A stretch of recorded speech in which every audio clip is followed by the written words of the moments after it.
ਵਾਹਿਗੁਰੂ ਜੀ ਕਾ ਖਾਲਸਾ ਵਾਹਿਗੁਰੂ ਜੀ ਕੀ ਫਤਿਹ। ਅਸਲਾਮ ਵਾਲੇਕਮ ਆਦਾਬ ਔਰ ਮੈਂ ਤੁਹਾਡੀ ਹੋਸਟ ਅਲੀਨ ਮਕੌੜ ਤੇ ਮੈਂ ਟੀਵੀ ਰਿਪੋਰਟ ਸਾਰੇ ਦਰਸ਼ਕਾਂ ਤੇ ਸਰੋਤਿਆਂ ਨੂੰ ਜੀ ਆਇਆਂ ਕਹਿੰਦੇ ਹਾਂ ਪ੍ਰੋਗਰਾਮ ਸੱਚੋ ਸੱਚ ਵਿੱਚ ਜਿਹੜੇ ਇਸ ਪ੍ਰੋਗਰਾਮ ਨਾਲ ਦੇਸ਼ਾਂ ਵਿਦੇਸ਼ਾਂ ਤੋਂ ਜੁੜ ਚੁੱਕੇ ਨੇ। ਖਾਲਸਾ ਅਫੇਅਰ ਸੈਂਟਰ ਦੇ ਸੰਚਾਲਕ ਡਾਕਟਰ ਮਨਜੀਤ ਸਿੰਘ ਜੀ ਸਟੂਡੀਓ 'ਚ ਮੇਰੇ ਨਾਲ ਸ਼ਾਮਲ ਨੇ।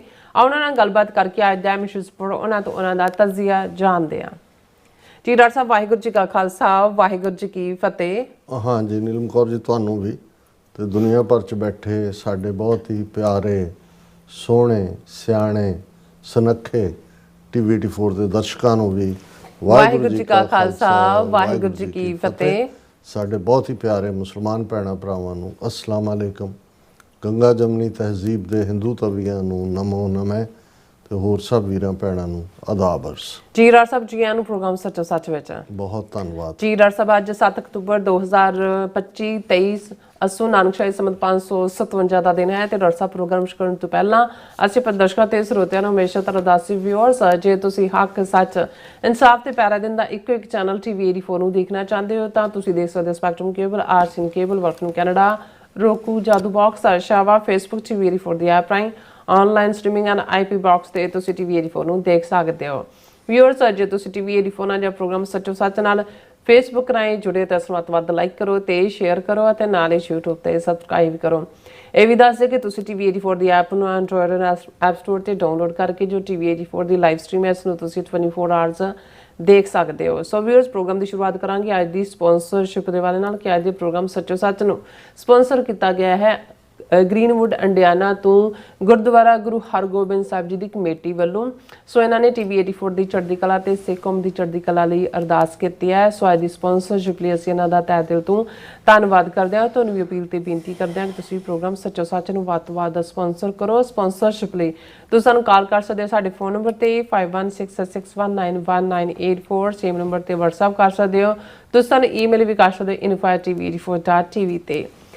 ਸੋ ਵਿਊਅਰਸ ਪਹਿਲੇ ਸਮੇਂ ਦੇ ਵਿੱਚ ਆਪਾਂ ਗੱਲਬਾਤ ਕਰਨ ਜਾ ਰਹੇ ਹਾਂ ਭਾਰਤ ਦੇ ਹਵਾਲੇ ਨਾਲ ਕਿ ਪੰਜਾਬੀ ਜ਼ੁਬਾਨ ਦਾ ਅਖਾਣ ਹੈ ਕਿ ਇੱਕ ਝੂਠ ਨੂੰ ਲੁਕਾਉਣ ਲਈ 100 ਝੂਠ ਬੋਲਣੇ ਪੈਂਦੇ ਹਨ ਪਰ ਫਿਰ ਵੀ ਸੱਚ ਲੁਕਿਆ ਨਹੀਂ ਰਹਿੰਦਾ। ਸੋ ਖੋਤੀ ਆਪਰੇਸ਼ਨ ਸੰਦੂਰ ਦੌਰਾਨ ਭਾਰਤੀ ਏਅਰ ਫੋਰਸ ਦਾ ਪੂਰੀ ਤਰ੍ਹਾਂ ਜਲੂਸ ਨਿਕਲਿਆ। ਹੁਣ 5 ਮਹੀਨੇ ਬਾਅਦ ਆਪਰੇਸ਼ਨ ਸੰਦੂਰ ਨੂੰ ਕਾਮਯਾਬ ਦੱਸਣ ਦੇ ਲਈ ਭਾਰਤ ਦਾ ਏਅਰ ਫੋਰਸ ਮੀਡੀਆ ਦੇ ਰੂਬਰੂ ਹੋਇਆ। ਸੋ ਉਸ ਨੇ ਜਿਹੜੀਆਂ ਇੱਧਰਲੀਆਂ ਉੱਧਰਲੀਆਂ ਮਾਰੀਆਂ ਔਰ ਪ੍ਰਵੀਨ ਸਾਨੀ ਇੱਕ ਹਿੰਦੂ ਸੱਜਣ ਹਨ ਜੋ ਕਿ ਸਾਬਕਾ ਫੌਜੀ ਅਫਸਰ ਵੀ ਹਨ। ਉਹ ਇੱਕ ਮਿਲਟਰੀ ਐਕਸਪਰਟ ਹਨ। ਉਹਨਾਂ ਨੇ ਪ੍ਰਸਿੱਧ ਜਿਹੜੇ ਪੱਤਰਕਾਰ ਕਰਨ ਥਾਪਰ ਨਾਲ ਜਿਹੜਾ ਗੁਫ਼ਤਗੂ ਜਿਹੜਾ ਕਰਦਿਆਂ ਭਾਰਤੀ ਏਅਰ ਫੋਰਸ ਦੇ ਦਾਅਵਿਆਂ ਦੀਆਂ ਧੱਜੀਆਂ ਉਡਾ ਕੇ ਰੱਖ ਦਿੱਤੀਆਂ। ਸੋ ਇਸ ਬਾਰੇ ਆਪਾਂ ਗੱਲਬਾਤ ਕਰਨ ਜਾ ਰਹੇ ਹਾਂ। ਸੋ ਅਸੀਂ ਚਾਹਾਂਗੇ ਕਿ ਤੁਸੀਂ ਇਸੇ ਤਰ੍ਹਾਂ ਬਣੇ ਰਹਿਣਾ ਦੇਖਣ ਸੁਣਨ ਲਈ ਤੁਹਾਡਾ ਸਭ ਦਾ ਬਹੁਤ ਬਹੁਤ ਧੰਨਵਾਦ। ਸੋ ਡਾਕਟਰ ਸਾਹਿਬ ਕੀ ਕਹਿਣਾ ਚਾਹੋਗੇ? ਸਭ ਤੋਂ ਪਹਿਲਾਂ ਤਾਂ ਅਸੀਂ ਗੁਰਦੁਆਰਾ ਗੁਰੂ ਹਰਗੋਬਿੰਦ ਸਾਹਿਬ ਗ੍ਰੀਨਵੁੱਡ ਕਮੇਟੀ ਸਿੱਖ ਸੰਗਤ ਉਹਨਾਂ ਸਭ ਦਾ ਸ਼ੁਕਰੀਆ ਅਦਾ ਕਰਦੇ ਸਾਡੀ ਉੱਥੋਂ ਦੀ ਵਿਜ਼ਿਟ ਦੇ ਦੌਰਾਨ ਜਿਨ੍ਹਾਂ ਨੇ TV84 ਲਈ ਕੰਟਰੀਬਿਊਟ ਕੀਤਾ। ਅੱਜ ਉਸ ਦੀ ਅਖੀਰਲੀ ਕਿਸ਼ਤ ਹੈ ਯਾਨੀ ਕਿ ਗੁਰਦੁਆਰਾ ਸਾਹਿਬ ਦੀ ਕਮੇਟੀ ਦਾ ਅਸੀਂ ਸ਼ੁਕਰੀਆ ਵੀ ਅਦਾ ਕਰਦੇ ਹਾਂ ਕਿ ਉਹਨਾਂ ਨੇ ਸਾਨੂੰ ਸੰਗਤ ਦੇ ਰੂਬਰੂ ਕੀਤਾ ਔਰ ਇਹ ਅਸੀਂ ਤਵੱਕੋ ਵੀ ਕਰਦੇ ਹਾਂ ਕਿ ਸਾਡੇ ਗੁਰਦੁਆਰਾ ਸਾਹਿਬਾਨ ਜਿਹੜੇ ਮਹਿਜ਼ ਇੱਕ ਇਬਾਦਤ ਦੀਆਂ ਥਾਵਾਂ ਨਹੀਂ ਨੇ ਜਾਂ ਕੋਈ ਪੂਜਾ ਸਥਲ ਨਹੀਂ ਨੇ। ਗੁਰਦੁਆਰੇ ਸਾਡੇ ਹਰ ਪੱਖ ਤੋਂ ਜਦੋਂ ਅਸੀਂ ਗੁਰੂ ਗ੍ਰੰਥ ਗੁਰੂ ਪੰਥ ਦੇ ਕਨਸੈਪਟ ਦੀ ਗੱਲ ਕਰਦੇ ਹਾਂ ਤੇ ਕਿਸੇ ਵੀ ਗੁਰਦੁਆਰਾ ਸਾਹਿਬ ਦੀ ਹੋਂਦ ਸਭ ਤੋਂ ਪਹਿਲਾਂ ਅਸੀਂ ਉਸ ਦੇ ਲਈ ਨਿਸ਼ਾਨ ਸਾਹਿਬ ਦਾ ਦੀਦਾਰ ਕਰਦੇ ਹਾਂ ਔਰ ਦੂਰੋਂ ਜਿੰਨਾ ਉੱਚਾ ਨਿਸ਼ਾਨ ਸਾਹਿਬ ਹੋ ਸਕਦਾ ਹੈ ਤਾਂ ਕਿ ਹਰ ਇੱਕ ਨੂੰ ਨਜ਼ਰ ਆਏ। ਔਰ ਨਿਸ਼ਾਨ ਝੰਡੇ ਇਹ ਹਮੇਸ਼ਾ ਸੋਵਰਨ ਕੌਮਾਂ ਦੇ ਹੁੰਦੇ ਨੇ, ਪ੍ਰਭੂ ਸਤਾ ਸੰਪੰਨ ਦੇ ਹੁੰਦੇ ਨੇ ਔਰ ਸਾਡਾ ਨਿਸ਼ਾਨ ਜਿਹੜਾ ਹੈ ਉਹ ਜਦੋਂ ਅਸੀਂ ਅਕਾਲ ਤਖਤ ਔਰ ਹਰਮੰਦਰ ਸਾਹਿਬ ਦੇ ਉਸ ਮੀਰੀ ਪੀਰੀ ਦੇ ਸਿਧਾਂਤ ਦੀ ਐਮਬੋਡੀਮੈਂਟ ਦੀ ਗੱਲ ਕਰਦੇ ਹਾਂ ਤੇ 2 ਝੂਲਰੇ ਨਿਸ਼ਾਨ ਸਾਹਿਬ ਔਰ 6ਵੇਂ ਪਾਤਸ਼ਾਹ ਵੱਲੋਂ ਪਹਿਨੀਆਂ ਮੀਰੀ ਪੀਰੀ ਦੀਆਂ 2 ਤਲਵਾਰਾਂ ਇਹ ਯਾਦ ਦਹਾਨੀ ਕਰਵਾਉਂਦੀਆਂ ਨੇ ਕਿ ਸਪਿਰਿਚੁਅਲਿਟੀ ਇਬਾਦਤ ਰੂਹਾਨੀ ਸਾਡੀਆਂ ਭੁੱਖਾਂ ਉਹ ਵੀ ਗੁਰੂ ਦੇ ਘਰ ਨਾਲ ਹੀ ਔਰ ਗੁਰੂ ਗ੍ਰੰਥ ਸਾਹਿਬ ਦਾ ਜਿੱਥੇ ਪ੍ਰਕਾਸ਼ ਹੈ ਉੱਥੇ ਹੀ ਅਸੀਂ ਅਗਵਾਈ ਲੈਣੀ ਪਰ ਇਸ ਦੇ ਲਈ ਜਿਹੜਾ ਹੈ ਉਹ ਮੀਰੀ ਸੋਵਰਨਿਟੀ ਉਹ ਸਾਡਾ ਨਿਸ਼ਾਨ ਸਾਹਿਬ ਆਪਣੇ ਆਪ ਦੇ ਵਿੱਚ ਯਾਦ ਦਹਾਨੀ ਕਰਵਾਉਂਦਾ। ਫਿਰ ਅਸੀਂ ਦੇਖਦੇ ਹਾਂ ਕਿ ਗੁਰੂ ਗ੍ਰੰਥ ਸਾਹਿਬ ਦੇ ਸਰੂਪ ਦੇ ਅੱਗੇ ਹਮੇਸ਼ਾ ਇੱਕ ਬੜੇ ਆਰਟਿਸਟਿਕ ਤਰੀਕੇ ਦੇ ਨਾਲ ਸ਼ਸਤਰ ਰੱਖੇ ਹੁੰਦੇ ਨੇ। ਸੋ ਅਸੀਂ ਜਦੋਂ ਸਿਰ ਝੁਕਾਉਂਦੇ ਹਾਂ, ਜ਼ਾਹਰ ਹੈ ਇਹ ਸ਼ਸਤਰ ਆਪਣੇ ਆਪ ਦੇ ਵਿੱਚ ਮੀਰੀ ਦਾ ਪ੍ਰਤੀਕ ਨੇ। ਔਰ ਗੁਰੂ ਕਲਗੀਧਰ ਪਾਤਸ਼ਾਹ ਦਾ ਇਹ ਫਰਮਾਨ ਹੈ, ਸ਼੍ਰੀ ਮੁਖਵਾਕ ਭੰਨਿਓ ਗਰੀਬ ਨਿਵਾਜ਼ ਪਾਤਸ਼ਾਹੀ 10ਵੀਂ, ਸ਼ਸਤਰਨ ਕੇ ਅਧੀਨ ਹੈ ਰਾਜ। ਕਿ ਰਾਜ, ਪੋਲੀਟੀਕਲ ਪਾਵਰ ਉਹ ਸ਼ਸਤਰ ਦੇ ਨਾਲ ਹੀ, ਹਥਿਆਰਾਂ ਦੇ ਨਾਲ ਹੀ, ਲੜ ਕੇ ਹੀ। ਹਾਲਾਂਕਿ ਬਹੁਤ ਬਾਅਦ 'ਚ ਕਈ ਵਾਰ ਇਹ ਨਕਸਲਾਈਟਸ ਕੋਟ ਕਰਦੇ ਹੁੰਦੇ ਸੀ ਮਾਓ ਜ਼ੇਤੁੰਗ ਨੂੰ ਕਿ ਜੀ ਉਹਨੇ ਕਿਹਾ freedom comes out of the barrel of the gun. Mao Zedong ਤਾਂ ਹੁਣ ਹੋਇਆ 20ਵੀਂ ਸਦੀ, ਪਰ ਇਹ 10ਵੇਂ ਪਾਤਸ਼ਾਹ ਨੇ, 6ਵੇਂ ਪਾਤਸ਼ਾਹ ਨੇ ਇਸ ਕਨਸੈਪਟ ਨੂੰ, ਅਕਾਲ ਤਖਤ ਦਿੱਲੀ ਤਖਤ ਤੋਂ 2 ਫੁੱਟ ਉੱਚਾ, ਔਰ ਪਹਿਲਾ ਹੁਕਮਨਾਮਾ ਅਕਾਲ ਤਖਤ ਦਾ ਵਧੀਆ ਜਵਾਨੀ, ਵਧੀਆ ਘੋੜਾ, ਵਧੀਆ ਸ਼ਸਤਰ, ਕਿ ਜਿਹੜਾ ਮੇਰੀ ਖੁਸ਼ੀ ਲੈਣਾ ਚਾਹੁੰਦਾ ਹੈ ਉਹ ਵਧੀਆ ਘੋੜਾ ਭੇਟ ਕਰੇ, ਵਧੀਆ ਸ਼ਸਤਰ ਲੈ ਕੇ ਆਏ, ਔਰ ਜਿਹੜਾ ਸੱਚ ਹੱਕ ਇਨਸਾਫ ਦੇ ਲਈ ਕੁਰਬਾਨ ਹੋਣਾ ਚਾਹੁੰਦਾ ਆ ਕੇ ਅਕਾਲ ਤਖਤ ਅੱਗੇ ਆਪਣੇ ਆਪ ਨੂੰ ਸਮਰਪਿਤ ਕਰੇ। ਸੋ ਸਾਡਾ ਪਾਰਟ ਹੀ ਜਿਹੜਾ ਹੈ ਉਹ ਤਾਂ ਇਨਸੈਪਰੇਬਲ ਹੀ ਨਹੀਂ, ਰਾਦਰ ਇਹ ਸਾਡੇ ਜ਼ਿੰਮੇ ਹੈ। ਜਦੋਂ ਅਸੀਂ ਇਹ 10ਵੇਂ ਪਾਤਸ਼ਾਹ ਦਾ ਫਰਮਾਨ, ਖਾਲਸਾ ਅਕਾਲ ਪੁਰਖ ਕੀ ਫੌਜ, ਪ੍ਰਗਟਿਓ ਖਾਲਸਾ ਪਰਮਾਤਮ ਕੀ ਮੌਜ, ਕਿ ਰੱਬ ਦੀ ਮੌਜ ਦੇ ਵਿੱਚ ਪੈਦਾ ਹੋਇਆ ਖਾਲਸਾ, ਉਹਦੇ ਇਹ ਜ਼ਿੰਮੇ ਹੈ। ਖਾਲਸਾ ਸੋਏ ਜੋ ਨਿਰਧਨ ਕੋ ਪਾਲੇ, ਖਾਲਸਾ ਸੋਏ ਜੋ ਦੁਸ਼ਟ ਕੋ ਗਾਲੇ। ਕਿ ਖਾਲਸਾ ਪ੍ਰਤਪਾਲਕ ਹੈ ਗਰੀਬ ਦਾ, protector of the poor, have not, ਔਰ ਟਾਇਰੈਂਟ ਜਿਹੜਾ ਜ਼ਾਲਮ ਹੈ, ਜ਼ਾਬਰ ਹੈ, ਉਸ ਨੂੰ ਸਜ਼ਾ ਯਾਫਤਾ ਕਰਨਾ। ਸੋ ਸਾਡੇ ਗੁਰਦੁਆਰਾ ਸਾਹਿਬਾਨ ਦੇ ਵਿੱਚ ਇਹ ਪਾਰਟ ਮੈਂ ਕਿਉਂਕਿ ਪਿਛਲੇ ਆਲਮੋਸਟ 4 ਦਹਾਕਿਆਂ ਤੋਂ ਦੇਖਦਾ ਹਾਂ ਵੀ ਕਿਤੇ ਨਾ ਕਿਤੇ ਅਸੀਂ ਜਿਹੜਾ ਮੀਰੀ ਪਾਰਟ ਹੈ, ਔਰ ਜਦੋਂ ਕੌਮ ਆਪਣੀ ਹੋਂਦ ਦੀ ਲੜਾਈ ਲੜ ਰਹੀ ਹੈ, ਜਿਸ ਹਕੂਮਤ ਦੇ ਨਾਲ ਸਾਡਾ ਵਾਹ ਹੈ, ਉਹਨੇ ਪਿਛਲੇ 40-41 ਸਾਲ 'ਚ ਇੱਕ ਜੈਨੋਸਾਈਡ ਤੋਂ ਬਾਅਦ ਦੂਸਰਾ ਜੈਨੋਸਾਈਡ ਕੀਤਾ।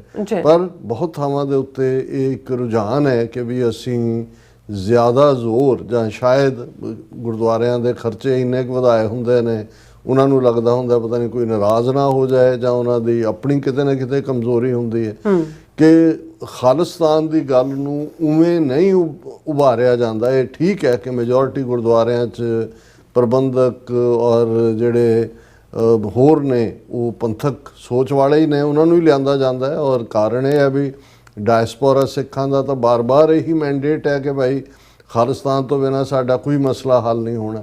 ਪਰ ਬਹੁਤ ਵਾਰ ਗੁਰਦੁਆਰਾ ਕਮੇਟੀਆਂ ਇਸ ਏਜੰਡੇ ਤੋਂ ਜਿਹੜਾ ਉਹ ਥੋੜ੍ਹਾ ਬਹੁਤ ਹੀ ਨਹੀਂ, ਕਈ ਵਾਰ ਤਾਂ ਜ਼ਿਆਦਾ ਕਿਨਾਰਾ ਕਰਦੀਆਂ ਨੇ। ਉਹਨਾਂ ਦੀ ਕੋਸ਼ਿਸ਼ ਹੁੰਦੀ ਹੈ ਕਿ ਜੀ ਗੁਰਦੁਆਰਾ ਸਾਹਿਬਾਨ ਜਸਟ ਤੁਸੀਂ ਕੀਰਤਨ, ਕਥਾ, ਵਿਚਾਰ, ਔਰ ਬਹੁਤ ਵਾਰ ਸਾਡੇ ਫਿਰ ਜਿਹੜੇ ਧਾਰਮਿਕ ਲੋਕ ਵੀ ਨੇ, ਕੀਰਤਨ ਕਥਾ ਵਾਲੇ ਵੀ, ਉਹ ਵੀ ਉਸ ਕਿਸਮ ਦੀਆਂ ਹੀ ਗੋਲ ਮੋੜ ਜੀਆਂ ਗੱਲਾਂ ਕਰਕੇ ਆਪਣਾ ਜਿਹੜਾ ਝੱਟ ਲੰਘਾਉਂਦੇ ਨੇ। ਸੋ ਇਹ ਅਸੀਂ ਸਮਝਦੇ ਹਾਂ ਵੀ ਜਿਹੜੇ ਜਿੱਥੇ ਵੀ, ਜਿਵੇਂ ਗੁਰਦੁਆਰਾ ਗੁਰੂ ਹਰਗੋਬਿੰਦ ਸਾਹਿਬ ਗ੍ਰੀਨਵੁੱਡ, ਜਿੱਥੇ ਸ਼ਸਤਰ ਵਿਦਿਆ ਬੱਚਿਆਂ ਨੂੰ, ਗੁਰਮਤ ਦੀ ਵਿਦਿਆ, ਔਰ ਨਾ ਹੀ ਗੁਰੂ ਹਰਗੋਬਿੰਦ ਸਾਹਿਬ ਦੇ ਨਾਂ ਤੇ ਗੁਰਦੁਆਰਾ ਸਾਹਿਬ ਸਥਾਪਿਤ ਹੈ। ਸੋ ਅਸੀਂ ਜਿਹੜਾ ਸਮੁੱਚੀ ਗੁਰਦੁਆਰਾ ਕਮੇਟੀ ਦਾ ਵੀ ਔਰ ਸਿੱਖ ਸੰਗਤ ਦਾ ਵੀ ਸ਼ੁਕਰੀਆ ਅਦਾ ਕਰਦੇ ਹਾਂ। ਅੱਜ 7 ਅਕਤੂਬਰ ਹੈ ਔਰ ਅੱਜ ਠੀਕ 2 ਸਾਲ ਹੋ ਗਏ ਨੇ ਜਦੋਂ ਕਿ ਹਮਾਸ ਨੇ ਇਜ਼ਰਾਈਲ ਦੀ ਟੈਰੀਟਰੀ 'ਚ ਵੜ ਕੇ ਜਿਹੜਾ ਹੈ ਉਹ ਵੱਡੇ ਪੈਮਾਨੇ ਦੇ ਉੱਤੇ ਜਿਹੜਾ ਹੈ ਉਹ ਅਗਵਾ ਕੀਤੇ। ਉਸ ਦੌਰਾਨ ਮੌਤਾਂ ਵੀ ਹੋਈਆਂ, ਨੰਬਰ ਵੇਰੀ ਕਰਦਾ ਹੈ। ਔਰ ਕੁਛ ਦੇਰ ਬਾਅਦ ਹੀ ਜਿਹੜੀ ਜੰਗ ਵਾਪਸ ਇਜ਼ਰਾਈਲ ਨੇ ਹਮਾਸ ਦੇ ਉੱਤੇ ਜਿਹੜਾ ਹੈ ਉਹ ਥੋਪਣ ਦੇ ਨਾਂ ਥੱਲੇ ਬੇਗੁਨਾਹ ਗਾਜ਼ਾ ਦੇ ਲੋਕਾਂ ਦੇ ਉੱਤੇ ਥੋਪੀ। ਮੈਂ ਦੇਖ ਰਿਹਾ ਸੀ ਕਿ ਜਿਹੜੀ ਗਾਜ਼ਾ ਦੀ ਹੈਲਥ ਮਿਨਿਸਟਰੀ ਹੈ ਉਸ ਦੀ ਰਿਪੋਰਟਿੰਗ ਸੀ ਕਿ 66,000 ਤੋਂ ਜ਼ਿਆਦਾ ਗਾਜ਼ਾ ਨਿਵਾਸੀ ਫਲਸਤੀਨੀ, ਜਿਨ੍ਹਾਂ ਦੇ ਵਿੱਚ 2/3 ਔਰਤਾਂ ਔਰ ਬੱਚੇ ਨੇ, ਉਹ ਮਾਰੇ ਜਾ ਚੁੱਕੇ ਨੇ। ਔਰ ਜਿੰਨੇ ਇਸ ਕਿਸਮ ਦੀ ਕਲੋਜ਼ ਬੋmbਿੰਗ ਦੇ ਵਿੱਚ ਮਰਦੇ ਨੇ, 1:3 ਰੇਸ਼ੋ ਯੂਜੂਅਲੀ ਜਿਹੜੇ ਇਸ ਫੀਲਡ ਦੇ ਐਕਸਪਰਟ ਨੇ ਉਹ ਕਾਊਂਟ ਕਰਦੇ ਨੇ ਕਿ 3 ਗੁਣਾ ਜ਼ਿਆਦਾ ਜਿਹੜੇ ਨੇ ਉਹ ਜ਼ਖਮੀ ਨੇ।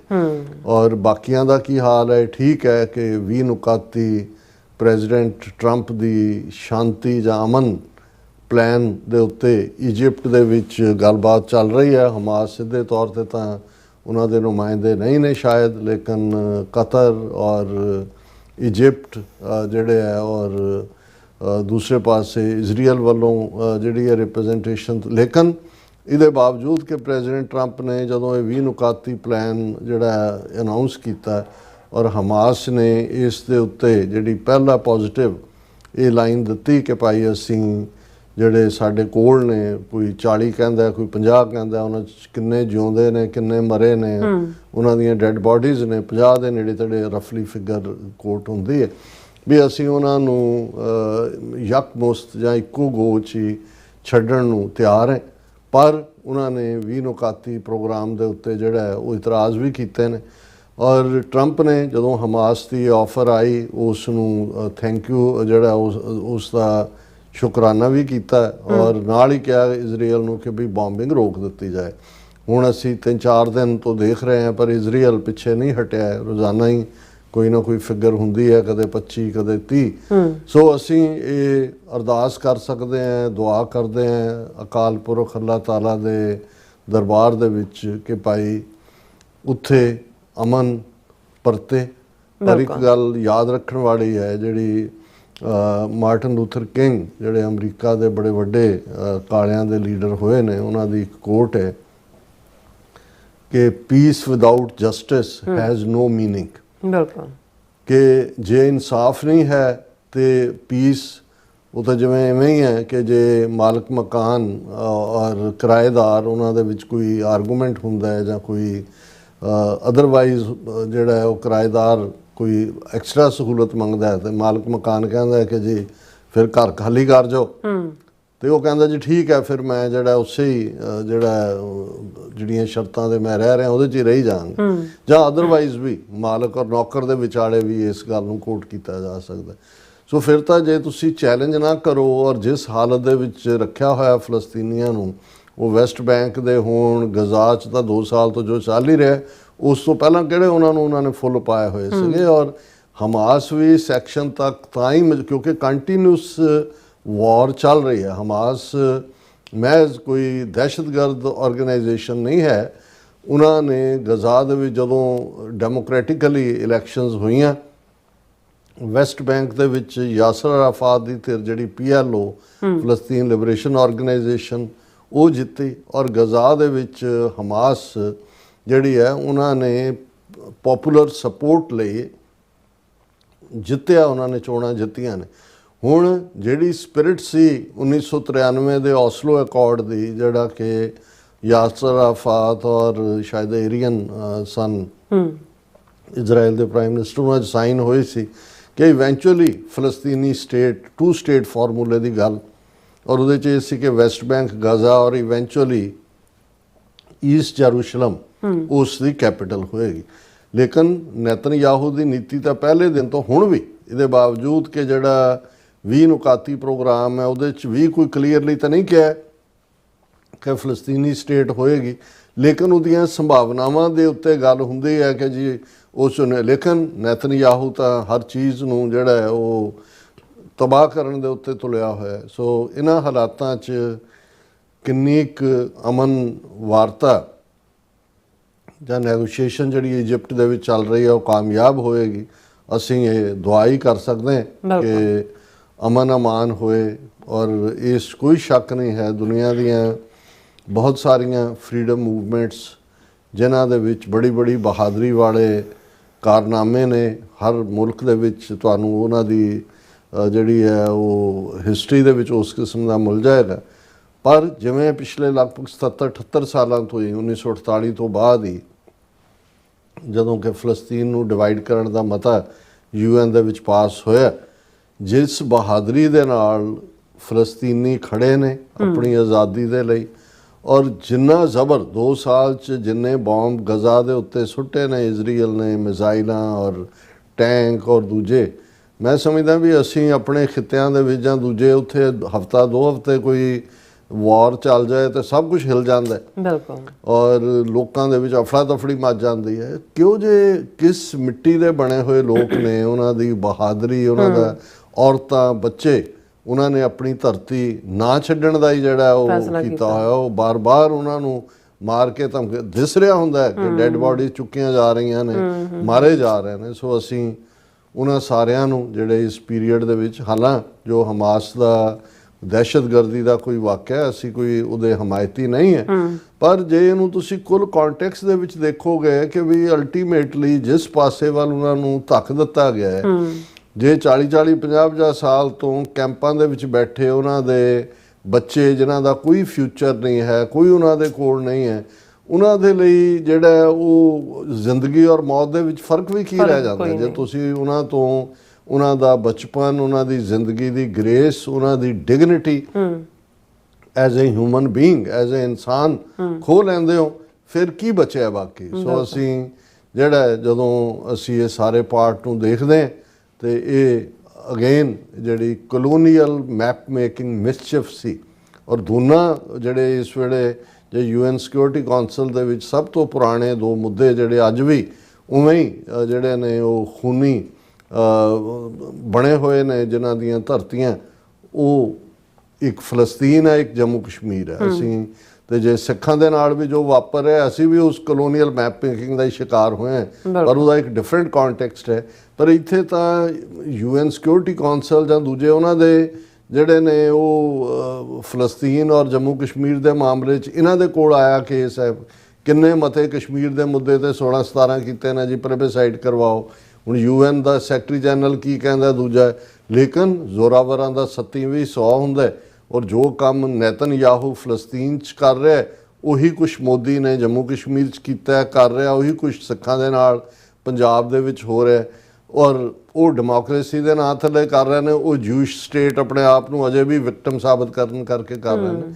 ਸੋ ਕੁੱਲ ਮਿਲਾ ਕੇ ਜੇ ਇਹਨਾਂ ਇਸ਼ੂਜ਼ ਨੂੰ ਰਿਜ਼ੋਲਵ ਨਾ ਕੀਤਾ ਗਿਆ, ਇੰਟਰਨੈਸ਼ਨਲ ਕਮਿਊਨਿਟੀ ਠੀਕ ਹੈ ਹੁਣ ਥੋੜਾ ਅਸਰਟ ਕਰਨਾ ਸ਼ੁਰੂ ਕੀਤਾ ਹੈ ਯੂਰਪ ਦੇ ਵਿੱਚ, ਕਿਉਂਕਿ ਪਬਲਿਕ ਬਾਹਰ ਨਿਕਲੀ ਹੈ ਜੀ, ਯੂਰਪ ਦੇ ਮੁਲਕਾਂ 'ਚ ਔਰ ਆਸਟ੍ਰੇਲੀਆ, ਨਿਊਜ਼ੀਲੈਂਡ ਤੱਕ, ਜਦੋਂ ਹੁਣ ਫਲਸਤੀਨੀ ਸਟੇਟ ਨੂੰ ਹਾਲਾਂ ਉਹ ਸਿੰਬੋਲਿਕ ਹੈ ਔਰ ਸ਼ਾਇਦ ਉਹ ਇੱਕ ਪ੍ਰੈਸ਼ਰ ਟੈਕਟਿਕ ਵੀ ਬਣ ਰਿਹਾ, ਲੇਕਿਨ ultimately in the end of the day ਜੇ ਜ਼ੋਰਾਵਰ ਜਿਹੜਾ ਉਹ ਮੰਨਣ ਤੋਂ ਹੀ ਨਹੀਂ ਆਕੀ ਹੈ ਕਿਸੇ ਵੀ ਈਵਨ ਇੰਟਰਨੈਸ਼ਨਲ ਸੈਂਟੀਮੈਂਟ ਨੂੰ ਵੀ, ਔਰ ਇਜ਼ਰਾਈਲ ਦੀ ਪਿੱਠ ਦੇ ਉੱਤੇ ਅਮਰੀਕਾ ਖੜਾ ਰਹੇਗਾ ਵੀ ਜੋ ਮਰਜ਼ੀ ਕਰੀ ਜਾਓ। ਹਾਲਾਂ ਅਮਰੀਕਾ ਦੇ ਵਿੱਚ ਵੀ ਜਿਹੜਾ ਪਬਲਿਕ ਓਪੀਨੀਅਨ ਹੈ ਉਹ ਫਲਸਤੀਨੀਆਂ ਦੇ ਹੱਕ 'ਚ ਹੈ, ਔਰ ਅਸੀਂ ਇਹ ਮਹਿਸੂਸ ਕਰਦੇ ਹਾਂ ਕਿ ਇਸ ਮੁੱਦੇ ਦੇ ਉੱਤੇ ਈਵਨ ਜਿਹੜਾ ਭਾਰਤ ਦਾ ਰਵੱਈਆ ਬਿਲਕੁਲ ਉਹ ਨੇਤਨਯਾਹੂ ਦੀ ਪਦਚਿੰਨ੍ਹਾਂ ਦੇ ਉੱਤੇ ਹੈ। ਹਾਲਾਂ ਇਨੀਸ਼ੀਅਲ ਪੀਰੀਅਡ 'ਚ ਯਾਸਰ ਅਰਾਫਾਤ ਦੇ ਜ਼ਮਾਨੇ 'ਚ ਭਾਰਤ ਮੁੱਢਲੇ ਉਹਨਾਂ ਮੁਲਕਾਂ 'ਚੋਂ ਸੀ ਜਿਹਨੇ ਫਲਸਤੀਨ ਨੂੰ ਮਾਨਤਾ ਦਿੱਤੀ ਸੀ, ਲੇਕਿਨ ਨਰਿੰਦਰ ਮੋਦੀ ਨੇ ਤਾਂ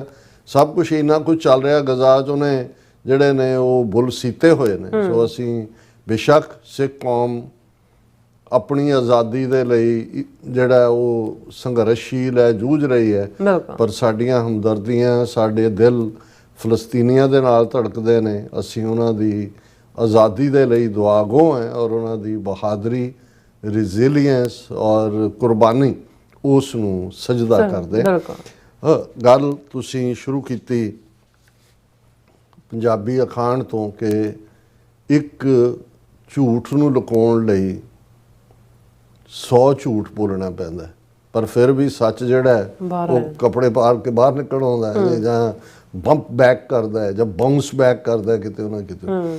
ਹੁਣ ਇਹਦੇ 'ਚ ਕੋਈ ਸ਼ੱਕ ਨਹੀਂ ਹੈ ਕਿ ਇਹਨਾਂ ਦਾ 22 ਅਪ੍ਰੈਲ ਦਾ ਫਾਲਸ ਫਲੈਗ ਆਪਰੇਸ਼ਨ ਪਹਿਲਗਾਮ ਦਾ, ਉਸ ਦਾ ਅੱਗੋਂ ਇਹਨਾਂ ਨੇ ਦਿਲਵਦੀ ਕਰਦਿਆਂ 7, 8, 9, 10 ਮਈ ਨੂੰ ਜਿਹੜੀ ਮਿਸਾਈਲ ਡਰੋਨ ਜੰਗ ਪਾਕਿਸਤਾਨ ਦੇ ਨਾਲ ਵਿੱਢੀ, ਉਹਦੇ ਥੱਲੇ ਅੰਗਰੇਜ਼ੀ ਦਾ ਲਫ਼ਜ਼ ਸਕੇਅਰਲੀ ਬੀਟਨ ਕਿ ਭਾਈ ਤਹਿ ਲਾ ਦਿੱਤੇ ਇਹਨਾਂ ਦੇ, ਔਰ 7 ਜਹਾਜ਼ ਜਿਨ੍ਹਾਂ 'ਚ ਇਹਨਾਂ ਦਾ, ਜਿਸ ਦੇ ਉੱਤੇ ਬੜਾ ਇਹਨਾਂ ਨੂੰ ਗਰੂਰ ਸੀ, ਰਾਫੇਲ ਜਿਹਨੂੰ ਰਾਜਨਾਥ ਸਿੰਘ ਉੱਥੋਂ ਪੂਜਾ ਕਰਕੇ ਲਿਆਇਆ ਸੀ, ਗੰਢਾ ਰੱਖ ਕੇ ਤੇ ਹਰੀਆਂ ਮਿਰਚਾਂ ਰੱਖ ਕੇ, ਵੀ ਪਤਾ ਨਹੀਂ ਅਲਾਦੀਨ ਦਾ ਚਿਰਾਗ ਮਿਲ ਗਿਆ ਉਹਨਾਂ ਨੇ, ਪੜਕ ਪੜਕ ਪੜਕ ਕਰਕੇ ਉਹਨਾਂ ਥੱਲੇ ਸੁੱਟ ਲਏ, ਔਰ ਸਾਰੀ 에ਅਰ ਫੋਰਸ ਉਹਨਾਂ ਦੀ ਗਰਾਊਂਡਡ ਹੈ, ਉਹਨਾਂ ਨੂੰ ਪਤਾ ਨਹੀਂ ਲੱਗਾ ਵੀ ਕੀ ਹੋ ਰਿਹਾ।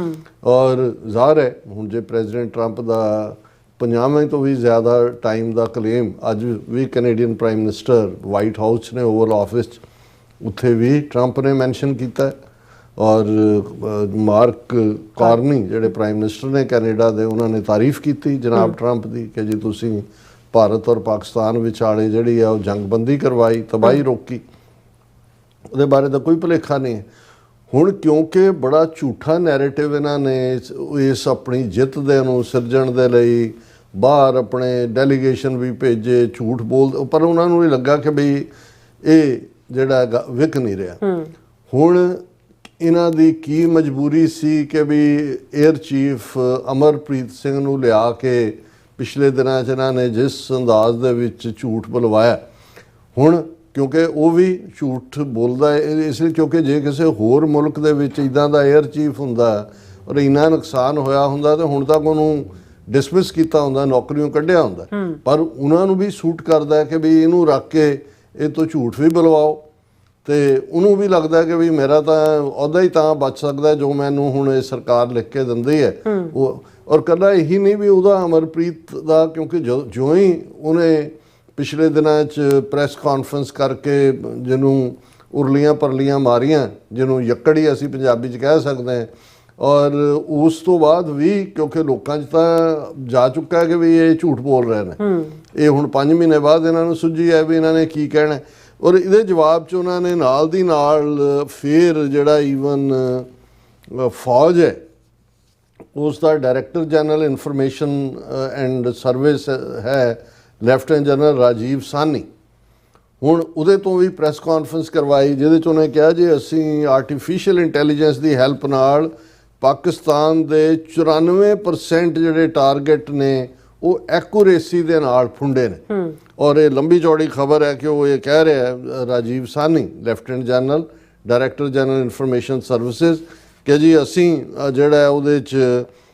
ਉਹਨੇ ਕਿਹਾ ਜੀ ਵਰਕਿੰਗ ਕਿਵੇਂ ਕਰਦਾ ਹੈ, ਅਸੀਂ ਡਾਟਾ ਕਲੈਕਟ ਕੀਤਾ, ਇੰਟੈਗਰੇਟਿਡ ਫੀਡ, ਸਾਰੇ ਸੈਂਸਰ, ਡਰੋਨਸ, ਰਡਾਰ, ਸੈਟੇਲਾਈਟਸ ਦੀ ਇੱਕ ਸਿੰਗਲ ਸਕਰੀਨ ਦੇ ਉੱਤੇ, ਫਿਰ ਕਮਾਂਡਰਸ ਨੂੰ ਕਿਹਾ, ਕਮਾਂਡਰ ਨੂੰ ਕਿਹਾ ਕਿ ਵੀ ਐਕਸ਼ਨ ਲੈ, ਔਰ ਉਹਨਾਂ ਨੇ ਕਿਹਾ ਜੀ ਸਭ ਇਕੱਠਾ ਕਰਕੇ ਜਿਹੜਾ ਡਾਟਾ ਸੀ ਅਸੀਂ ਐਨਮੀ ਦੀਆਂ ਪੋਜੀਸ਼ਨਸ, ਉਹਨਾਂ ਦੇ ਅਸੈਟਸ, ਉਹਨਾਂ ਦੀ ਲੌਜਿਸਟਿਕਸ ਦੇ ਉੱਤੇ ਅਟੈਕ ਕੀਤਾ, ਔਰ ਇਹ ਜਿਹੜਾ ਇਸ ਨੂੰ ਅਸੀਂ 26 ਸਾਲ ਦਾ ਜਿਹੜਾ ਸਾਡੇ ਕੋਲ ਬੈਟਲਫੀਲਡ ਦਾ ਡਾਟਾ ਸੀ ਅਸੀਂ ਇਕੱਠਾ ਕੀਤਾ, ਉਹਦੇ 'ਚ ਰੇਡੀਓ ਐਮਿਸ਼ਨ ਵੀ ਸੀ ਅੱਡ-ਅੱਡ ਫ੍ਰੀਕੁਐਂਸੀ ਸਿਗਨੇਚਰ ਤੋਂ, ਔਰ ਇਹਦੇ ਨਾਲ ਪਾਕਿਸਤਾਨ ਦੀ ਜਿਹੜੀ ਇਕਵਿਪਮੈਂਟ ਹੈ ਉਸ ਦੀ ਮੂਵਮੈਂਟ, ਔਰ ਇਹ ਸਾਰਾ ਅਸੀਂ ਇਸ ਦੇ ਨਾਲ 90% ਐਕੂਰੇਸੀ ਅਚੀਵ ਕੀਤੀ ਕਿਉਂਕਿ ਸਾਨੂੰ ਹਰ ਚੀਜ਼ ਦੀ ਬੜੀ ਡੀਟੇਲ ਪਤਾ ਸੀ ਕਿ ਪਾਕਿਸਤਾਨ ਦੀ ਮਸ਼ੀਨ ਗਨ ਮਿਸਲ ਯੂਨਿਟ ਕਿੱਥੇ ਹੈ, ਔਰ ਇਹਨੂੰ ਅਸੀਂ ਲੋਕੇਟ ਕੀਤਾ। ਫਿਰ ਉਹ ਕਹਿੰਦਾ ਜੀ ਇਕੱਲਾ ਇਹੀ ਨਹੀਂ, ਆਰਮੀ ਨੇ ਈਵਨ ਇੰਡੀਅਨ ਮੈਟਰੋਲੋਜੀਕਲ ਡਿਪਾਰਟਮੈਂਟ ਤੋਂ ਜਿਹੜਾ ਉਹ ਵੈਦਰ ਡਾਟਾ ਵੀ ਇਕੱਠਾ ਕੀਤਾ, ਔਰ ਇੱਕ ਜਿਹੜੀ ਸਾਡੀ ਸਪੈਸ਼ਲਾਈਜ਼ਡ ਐਪ ਹੈ ਜਿਹਨੂੰ ਅਸੀਂ ਇਨ ਹਾਊਸ ਡਿਵੈਲਪ ਕੀਤਾ ਆਰਮੀ ਨੇ, ਜਿਹੜੀ 200 ਕਿਲੋਮੀਟਰ ਤੱਕ ਐਨਮੀ ਦੀ ਟੈਰੀਟਰੀ ਬਾਰੇ ਫੋਰਕਾਸਟ ਕਰ ਸਕਦੀ ਹੈ, ਉਸ ਤੋਂ ਅਸੀਂ ਵੈਦਰ ਡਾਟਾ ਵੀ ਇਕੱਠਾ ਕੀਤਾ, ਔਰ ਉਹਦੇ 'ਚ ਪਤਾ ਲੱਗ ਗਿਆ ਕਿ ਵਿੰਡ ਦੀ, ਹਵਾ ਦੀ ਸਪੀਡ ਕਿੰਨੀ ਹੈ, ਡਾਇਰੈਕਸ਼ਨ ਕੀ ਹੈ, ਕਿਉਂਕਿ this is needed and the trajectory of long range missiles has to be calculated using artificial intelligence, ਕਿ ਅਸੀਂ ਜਿਹੜੀ ਟ੍ਰੈਜੈਕਟਰੀ ਹੈ ਉਹ ਵੀ ਆਰਟੀਫਿਸ਼ੀਅਲ ਇੰਟੈਲੀਜੈਂਸ ਨਾਲ ਕੈਲਕੂਲੇਟ ਕੀਤੀ। ਇਹ ਸਾਡੀ ਜਿਹੜੀ ਟਾਰਗੇਟਿੰਗ ਸੀ ਉਹ ਬਹੁਤ ਕਾਮਯਾਬ ਰਹੀ, ਔਰ ਇਸ ਵੇਲੇ ਜਿਹੜਾ ਦੁਨੀਆ ਭਰ ਦੇ ਵਿੱਚ ਆਰਟੀਫਿਸ਼ੀਅਲ ਇੰਟੈਲੀਜੈਂਸ ਨੂੰ ਇਸਤੇਮਾਲ ਕੀਤਾ ਜਾਂਦਾ, ਅਸੀਂ ਸਾਡੀ ਫੌਜ ਵੱਲੋਂ ਵਰ੍ਹਾ 2024-25 ਨੂੰ ਈਅਰ ਆਫ ਟੈਕਨੋਲੋਜੀ ਐਬਜ਼ੌਰਪਸ਼ਨ ਅਸੀਂ ਡਿਕਲੇਅਰ ਕੀਤਾ, ਔਰ ਇਹ ਉਹ ਹੁਣ ਮਤਲਬ ਉਹਨਾਂ ਨੂੰ ਜਦੋਂ ਇੱਕ 에ਅਰ ਚੀਫ ਵਾਲਾ ਝੂਠ ਜਿਹੜਾ ਉਹ ਲੋਕਾਂ 'ਚ ਨਹੀਂ ਐਕਸੈਪਟੇਬਲ ਹੋਇਆ ਤੇ ਇਹਨਾਂ ਨੇ ਹੁਣ ਦੂਜਿਆਂ ਤੋਂ ਵੀ ਹੁਣ ਆਰਟੀਫਿਸ਼ੀਅਲ ਇੰਟੈਲੀਜੈਂਸ ਆ ਬੜੇ। ਪਰ ਜਿਹੜੀ ਗੱਲ ਇਹ ਰਾਜੀਵ ਸਾਨੀ ਕਹਿ ਰਿਹਾ ਲੈਫਟੀਨੈਂਟ ਜਨਰਲ, ਇਹਨਾਂ ਦਾ ਇੱਕ ਫੌਜੀ ਅਫਸਰ ਰਿਹਾ, ਹੁਣ ਸ਼ਾਇਦ ਫੋਰਬਸ ਮੈਗਜ਼ੀਨ ਹੈ ਜਿਸ ਨੂੰ ਉਹ ਐਡਿਟ ਵੀ ਕਰਦਾ ਹੈ, ਮਿਲਟਰੀ ਐਨਲਿਸਟ ਹੈ ਪ੍ਰਵੀਨ ਸਾਨੀ, ਵੈਰੀ ਫੇਅਰ, ਔਰ ਮੈਨੂੰ ਵੈਸੇ ਹੈਰਾਨੀ ਵੀ ਹੁੰਦੀ ਹੈ ਕਿ ਵੀ ਭਾਰਤ 'ਚ ਬੈਠ ਕੇ ਇੰਨਾ ਕੌੜਾ ਸੱਚ ਉਹ ਕਿਵੇਂ ਬੋਲ ਰਿਹਾ।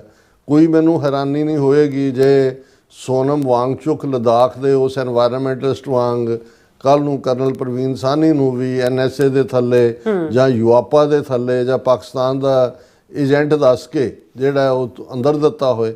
ਲੇਕਿਨ ਅੱਜ ਜਿਹੜਾ ਪਿਛਲੇ ਕੱਲ੍ਹ ਇੱਕ ਬੜਾ ਅੱਛਾ ਇੰਟਰਵਿਊ ਕਰਨ ਥਾਪਰ ਆਪਣੇ ਆਪ ਦੇ ਵਿੱਚ ਮੀਡੀਆ ਦੀ ਦੁਨੀਆ ਦੇ ਵਿੱਚ ਇੱਕ ਵਰਲਡ ਫੇਮਸ ਜਰਨਲਿਸਟ ਹੈ ਔਰ ਰਿਲੇਟਿਵਲੀ ਫੇਅਰ ਹੈ, ਹਾਲਾਂਕਿ ਅਲਟੀਮੇਟਲੀ ਸਾਰੇ ਇੰਡੀਅਨ ਨੈਸ਼ਨਲਿਸਟ ਨੇ।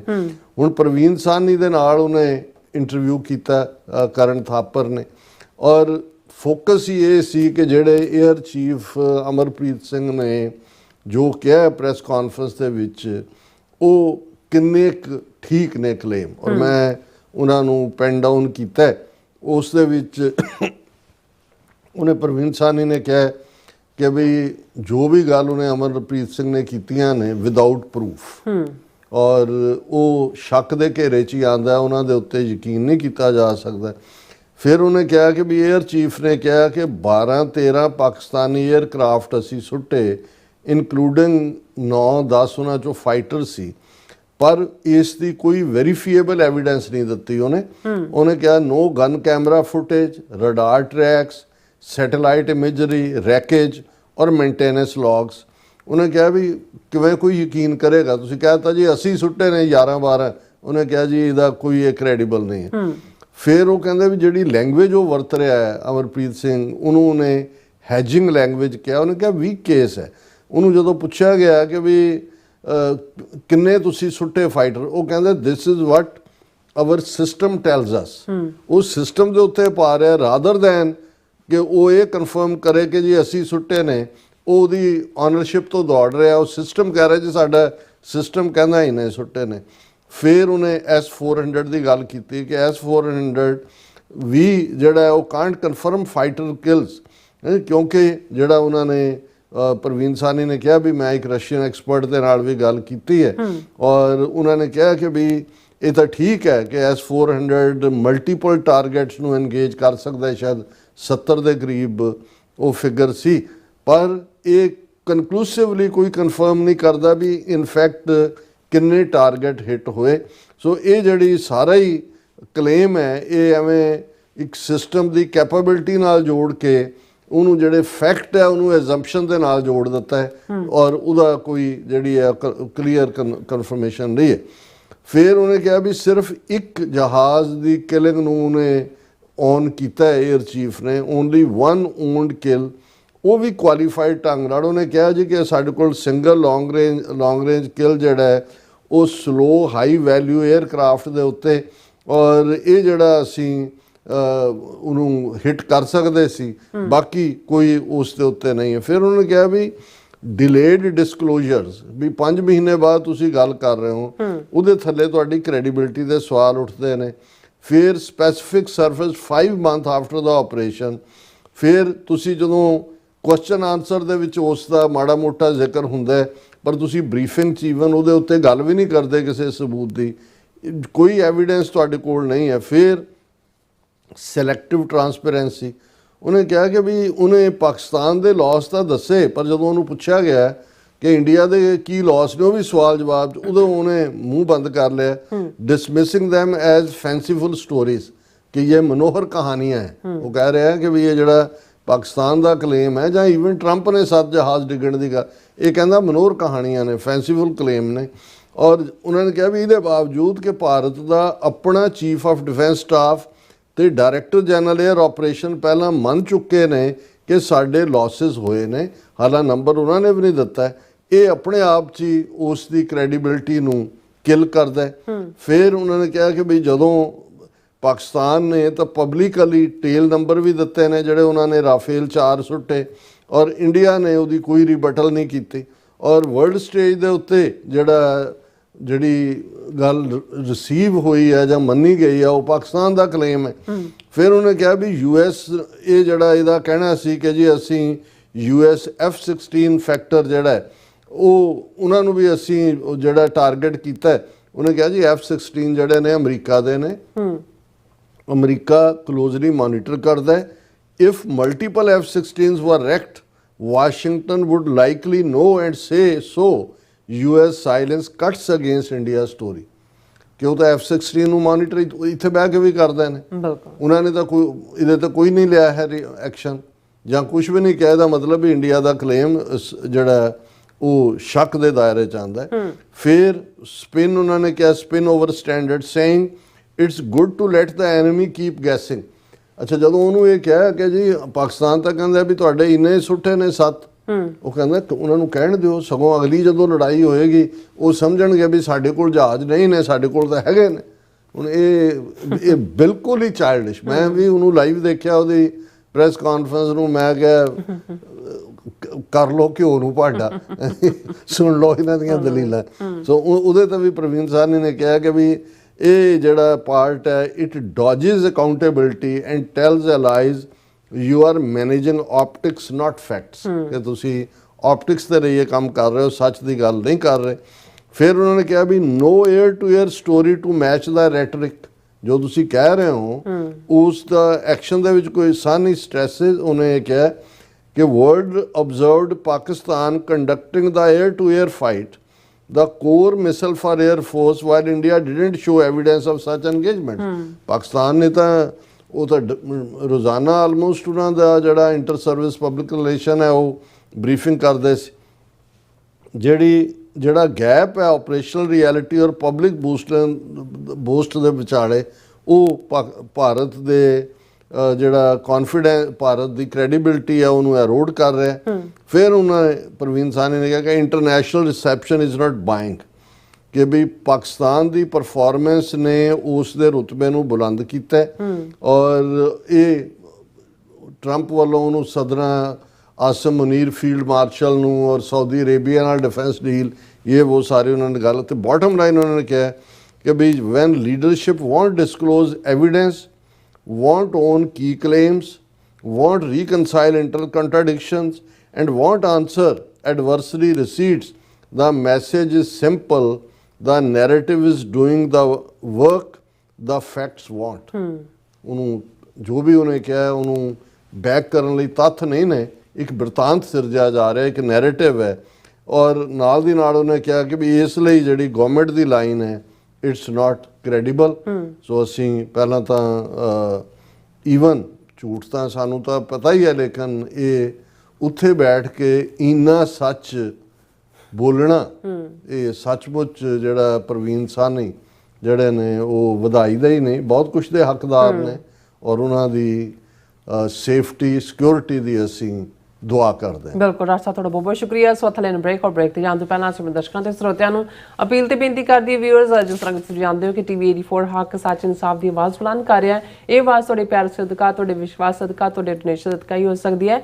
ਸੋ ਅਸੀਂ ਚਾਹਾਂਗੇ ਕਿ ਤੁਸੀਂ ਟੀਵੀ 84 ਦੀ ਚੜ੍ਹਦੀ ਕਲਾ ਲਈ ਵੱਧ ਤੋਂ ਵੱਧ ਡੋਨੇਟ ਕਰੋ। ਡੋਨੇਟ ਕਰਨ ਲਈ ਸਾਡੀ ਵੈਬਸਾਈਟ tv84.tv ਤੇ ਜਾ ਕੇ ਪੇਪਲ ਦੀ ਵਰਤੋਂ ਕਰਕੇ ਵਨ ਟਾਈਮ ਡੋਨੇਟ ਕਰ ਸਕਦੇ ਹੋ, ਮੰਥਲੀ ਡੋਨੇਟ ਵੀ ਕਰ ਸਕਦੇ ਹੋ। ਤੁਸੀਂ ਟੀਵੀ 84 ਦੇ ਨਾਮ ਤੇ ਚੈੱਕ ਬਣਾ ਕੇ ਸਾਨੂੰ ਮੇਲ ਵੀ ਕਰ ਸਕਦੇ ਹੋ ਸਾਡੇ ਇਸ ਪਤੇ ਤੇ 36-01 37th Avenue, Long Island City, New York 11101 USA, ਜਾਂ ਫਿਰ ਤੁਸੀਂ ਸਾਨੂੰ ਫੋਨ ਰਾਹੀਂ ਸੰਪਰਕ ਕਰ ਸਕਦੇ ਹੋ 5166191984। ਤੁਸੀਂ ਸਾਨੂੰ ਈਮੇਲ ਵੀ ਕਰ ਸਕਦੇ ਹੋ info@tv84.tv ਤੇ। ਅਸੀਂ ਤੁਹਾਡੇ ਤਹਿ ਦਿਲ ਤੋਂ ਸ਼ੁਕਰਗੁਜ਼ਾਰ ਹੋਵਾਂਗੇ। ਸੋ ਥੱਲੇ ਨੇ ਬ੍ਰੇਕ, ਵਿਊਅਰਸ, ਜਦੋਂ ਸਾਨੂੰ ਇਸੇ ਤਰ੍ਹਾਂ ਬਣੇ ਰਹਿਣਾ। ਮਿਲਦੇ ਹਾਂ after this short break.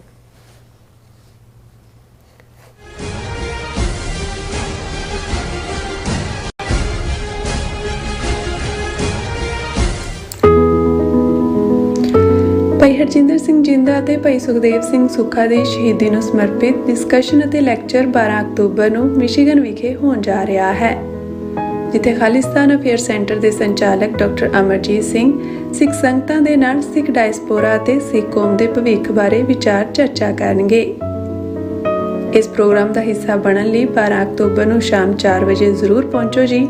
37140 6 mile road, Livonia, Michigan. ਵਧੇਰੇ ਜਾਣਕਾਰੀ ਲਈ ਸਕਰੀਨ ਤੇ ਦਿੱਤੇ ਨੰਬਰਾਂ ਤੇ ਸੰਪਰਕ ਕਰੋ ਜੀ।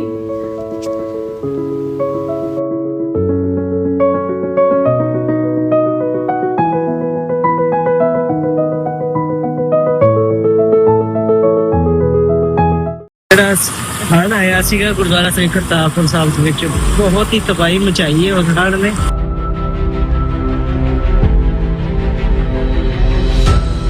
ਟੀਮ ਯੂਨਾਈਟਿਡ ਸਿੱਖਸ ਇੱਥੇ ਪਿੰਡ ਸਸਰਾਲੀ ਵਿਖੇ ਬੰਦ ਬਣਾਉਣ ਦੀ ਸੇਵਾ ਪਿਛਲੇ 2 ਦਿਨਾਂ ਤੋਂ ਗੁਰੂ ਮਹਾਰਾਜ ਯੂਨਾਈਟਿਡ ਸਿੱਖਸ ਵੱਲੋਂ ਵੀ ਲੈ ਰਹੇ ਹਨ ਜੀ। ਟੀਮ ਯੂਨਾਈਟਿਡ ਸਿੱਖਸ ਇੱਥੇ ਹਰ ਵਕਤ ਹਾਜ਼ਰ ਹੈ ਜੀ। ਜਿਸ ਵੀ ਚੀਜ਼ ਦੀ ਜ਼ਰੂਰਤ ਹੋਵੇਗੀ ਉਸ ਚੀਜ਼ ਦੀ ਜਾਣਕਾਰੀ ਟੀਮ ਯੂਨਾਈਟਿਡ ਸਿੱਖਸ ਤੁਹਾਨੂੰ ਪਹੁੰਚਾਉਂਦੀ ਰਹੇਗੀ ਜੀ।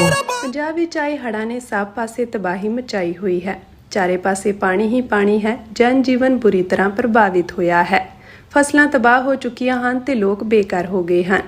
ਪਰ ਹਮੇਸ਼ਾ ਦੀ ਤਰ੍ਹਾਂ ਇਸ ਮੁਸ਼ਕਿਲ ਦੀ ਘੜੀ ਵਿੱਚ ਵੀ ਇੱਕ ਸੰਸਥਾ ਸਹਾਇਤਾ ਲਈ ਅੱਗੇ ਆਈ ਹੈ, United Sikhs.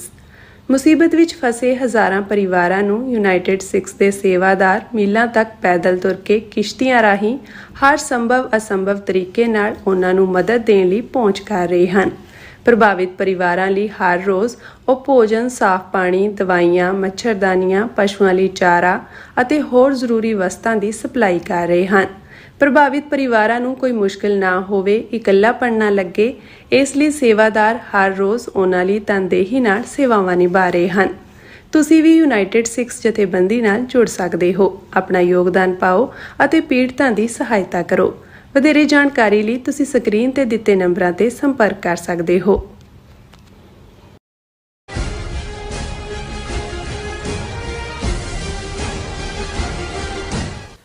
Viewers welcome back again. So viewers ਗੱਲਬਾਤ ਕਰਨ ਜਾ ਰਹੇ ਹਾਂ ਕਿ ਕੈਨੇਡਾ ਦੇ ਪ੍ਰਾਈਮ ਮਿਨਿਸਟਰ ਮਾਰਕ ਕਾਰਨੀ ਅੱਜ ਵਾਸ਼ਿੰਗਟਨ ਡੀਸੀ ਵਿਖੇ ਆਏ ਹੋਏ ਨੇ। ਸੋ ਭਾਵੇਂ ਇਸ ਵਿਜ਼ਿਟ ਦਾ ਮਕਸਦ ਅਮਰੀਕਾ ਨਾਲ ਟ੍ਰੇਡ ਡੀਲ ਨੂੰ ਅੱਗੇ ਤੋਰਨਾ ਹੈ, ਪਰ ਇਸ ਦੌਰਾਨ ਟਰੰਪ ਦੀ ਤਾਰੀਫ ਕਰਦਿਆਂ ਮਾਰਕ ਕਾਰਨੀ ਨੇ ਭਾਰਤ ਤੇ ਪਾਕਿਸਤਾਨ ਵਿਚਾਲੇ ਜੰਗ ਨੂੰ ਰੋਕਣ ਲਈ ਪ੍ਰੈਜ਼ੀਡੈਂਟ ਟਰੰਪ ਦੀ ਭਰਪੂਰ ਤਾਰੀਫ ਕੀਤੀ ਹੈ। ਸੋ ਯਾਨੀ ਕਿ ਕੈਨੇਡਾ ਨੇ ਵੀ ਭਾਰਤ ਦੇ ਮੂੰਹ ਤੇ ਇੱਕ ਕਰਾਰੀ ਚਪੇੜ ਮਾਰੀ ਹੈ।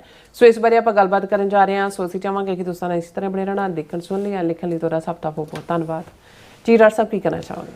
ਦੇਖੋ, ਅਮਰੀਕੀ ਪ੍ਰੈਜ਼ੀਡੈਂਟ ਟਰੰਪ ਦਾ ਟੈਰਿਫ ਦਾ ਹਥਿਆਰ ਜਿਹਨੇ ਚਾਰ ਚਫੇਰੇ ਵਡਾਂਗਾ ਧਰਿਆ ਹੋਇਆ, ਉਸ ਦੇ ਵਿੱਚ ਕੋਈ ਗਵਾਂਢੀ, ਕੋਈ ਨੇੜਲਾ, ਕੋਈ ਦੂਰਲਾ, ਕਿਸੇ ਦੇ ਨਾਲ ਕੋਈ ਪੱਖਪਾਤ ਨਹੀਂ, ਸਾਰੇ ਇੱਕੋ ਹੀ ਸਫ਼ 'ਚ ਬਿਠਾਏ ਹੋਏ ਨੇ। ਸੋ ਜ਼ਾਹਰ ਹੈ ਕੈਨੇਡਾ, ਜਿਹਨੂੰ ਅਕਸਰ ਅਮਰੀਕਾ ਦਾ ਬੈਕਯਾਰਡ ਵੀ ਕਿਹਾ ਜਾਂਦਾ ਰਿਹਾ, ਔਰ ਇਹਦੇ 'ਚ ਕੋਈ ਸ਼ੱਕ ਨਹੀਂ ਹੈ ਕਿ ਕੈਨੇਡਾ ਨੇ ਹਮੇਸ਼ਾ ਹੀ ਅਮਰੀਕਾ ਦੀ ਫੋਰਨ ਪਾਲਿਸੀ ਔਰ ਦੂਸਰੇ ਦਾ ਜਿਹੜਾ ਹੈ ਉਹ ਉਹਦੇ ਨਾਲ ਖਲੋਤਾ ਹੈ, ਹਰ ਪਾਲਿਸੀ ਦੇ ਲਿਹਾਜ਼ ਨਾਲ ਹੀ ਖਲੋਤਾ ਹੈ। ਔਰ ਈਵਨ ਕੈਨੇਡਾ ਉਹਨਾਂ ਫਿਊ ਕੰਟਰੀਜ਼ 'ਚੋਂ ਹੈ ਜਿਨ੍ਹਾਂ ਦੇ ਨਾਲ ਅਮਰੀਕਾ ਦੀ ਡਿਊਲ ਸਿਟੀਜ਼ਨਸ਼ਿਪ ਹੈ। ਤੁਸੀਂ ਡਰਾਈਵਿੰਗ ਲਾਇਸੈਂਸ ਦੇ ਉੱਤੇ ਇੱਕ ਫੈਡਰਲ ਆਈਡੀ ਹੈ, ਹੁਣ ਤਾਂ ਇਹਨਾਂ ਨੇ ਕਰ ਦਿੱਤੀ ਹੈ, ਉਹਦੇ ਵੀ ਤੁਹਾਡੇ ਲਾਇਸੈਂਸ ਤੇ ਹੋ ਜਾਂਦੇ, ਤੁਸੀਂ ਕੈਨੇਡਾ ਜਾ ਸਕਦੇ ਹੋ। ਕੈਨੇਡਾ ਵਾਲੇ ਇੱਧਰ ਆਉਂਦੇ ਨੇ, ਜੌਬਾਂ ਵੀ ਦੋਨੋਂ ਪਾਸੇ ਹੁੰਦੀਆਂ, ਔਰ ਸਾਰੀਆਂ ਜਿੰਨੀਆਂ ਟੀਟੀਜ਼ ਔਰ ਖੁੱਲ੍ਹੇਆਮ ਵਪਾਰ ਬਹੁਤ ਸਾਰਾ ਜਿਹੜਾ ਹੈ, ਔਰ ਕਾਫੀ ਕੁਛ ਸਾਂਝਾ ਹੈ ਲੇਕਸ, ਪਾਣੀਆਂ ਦੇ ਹਵਾਲੇ ਨਾਲ। ਔਰ ਦੂਸਰੇ ਤੀਸਰੇ ਅਮਰੀਕਾ ਕੈਨੇਡਾ ਕੋਈ ਕਦੇ ਸੋਚ ਵੀ ਨਹੀਂ ਸੀ ਸਕਦਾ ਕਿ ਵੀ ਕਦੇ ਕੈਨੇਡਾ ਦੇ ਉੱਤੇ ਵੀ ਇਸ ਕਿਸਮ ਦਾ ਜਿਹੜਾ ਟੈਰਿਫ ਦੇ ਨਾਂ ਥੱਲੇ ਇੰਨੀ ਬਿਟਰ ਰਿਲੇਸ਼ਨਸ਼ਿਪ ਹੋਏਗੀ। ਔਰ ਪਿਛਲੀ ਕੈਨੇਡੀਅਨ ਗਵਰਨਮੈਂਟ ਜਸਟਨ ਟਰੂਡੋ ਦੇ ਵੇਲੇ ਇਹ ਬਿਟਰਨੈਸ ਕਾਫੀ ਵਧੀ, ਔਰ ਪ੍ਰੈਜ਼ੀਡੈਂਟ ਟਰੰਪ ਨੇ ਰਿਪੀਟਡਲੀ ਆਪਣੇ ਟਵੀਟ ਵੀ ਕੀਤੇ ਔਰ ਬਿਆਨ ਵੀ ਦਿੱਤੇ ਕਿ ਬਿਹਤਰ ਹੈ ਕਿ ਕੈਨੇਡਾ ਅਮਰੀਕਾ ਦਾ 51ਵਾਂ ਪ੍ਰੋਵਿੰਸ ਬਣ ਜਾਏ, 51ਵਾਂ ਸੂਬਾ ਬਣ ਜਾਏ। ਜਿਸ ਨੂੰ ਰਿਜ਼ੈਂਟ ਕੀਤਾ ਜਸਟਨ ਟਰੂਡੋ ਨੇ ਵੀ ਕੀਤਾ, ਕੈਨੇਡਾ ਦੇ ਲੋਕਾਂ ਨੇ ਵੀ ਕੀਤਾ। ਕੈਨੇਡਾ 'ਚ ਅਮਰੀਕਨ ਪ੍ਰੋਡਕਟਸ ਦੀ ਬਾਈਕਾਟ ਦੀ ਲਾਈਨ ਆਈ। ਈਵਨ ਜਿਹੜੇ ਕੈਨੇਡੀਅਨਸ ਨੇ ਅਮਰੀਕਾ ਦੀਆਂ ਹੌਲੀਡੇ ਡੈਸਟੀਨੇਸ਼ਨ ਦੀਆਂ ਟਿਕਟਾਂ ਬੁੱਕ ਕਰਾਈਆਂ ਸੀ, ਹੋਟਲ ਬੁੱਕ ਕਰਾਏ ਸੀ, ਉਹ ਵੀ ਵਿੱਚੇ ਛੱਡ ਕੇ ਉਹਨਾਂ ਨੇ। ਸੋ ਇਸ 'ਚੋਂ ਜਿਹੜਾ ਹਾਲ ਲਿਬਰਲ ਪਾਰਟੀ ਦਾ ਕੈਨੇਡਾ 'ਚ ਹੋ ਗਿਆ ਸੀ, ਕੰਜ਼ਰਵੇਟਿਵ ਪਾਰਟੀ, ਤਾਂ ਉਹਨਾਂ ਦੇ ਜਿੱਤ ਦੇ 99.9% ਚਾਂਸ ਸੀ।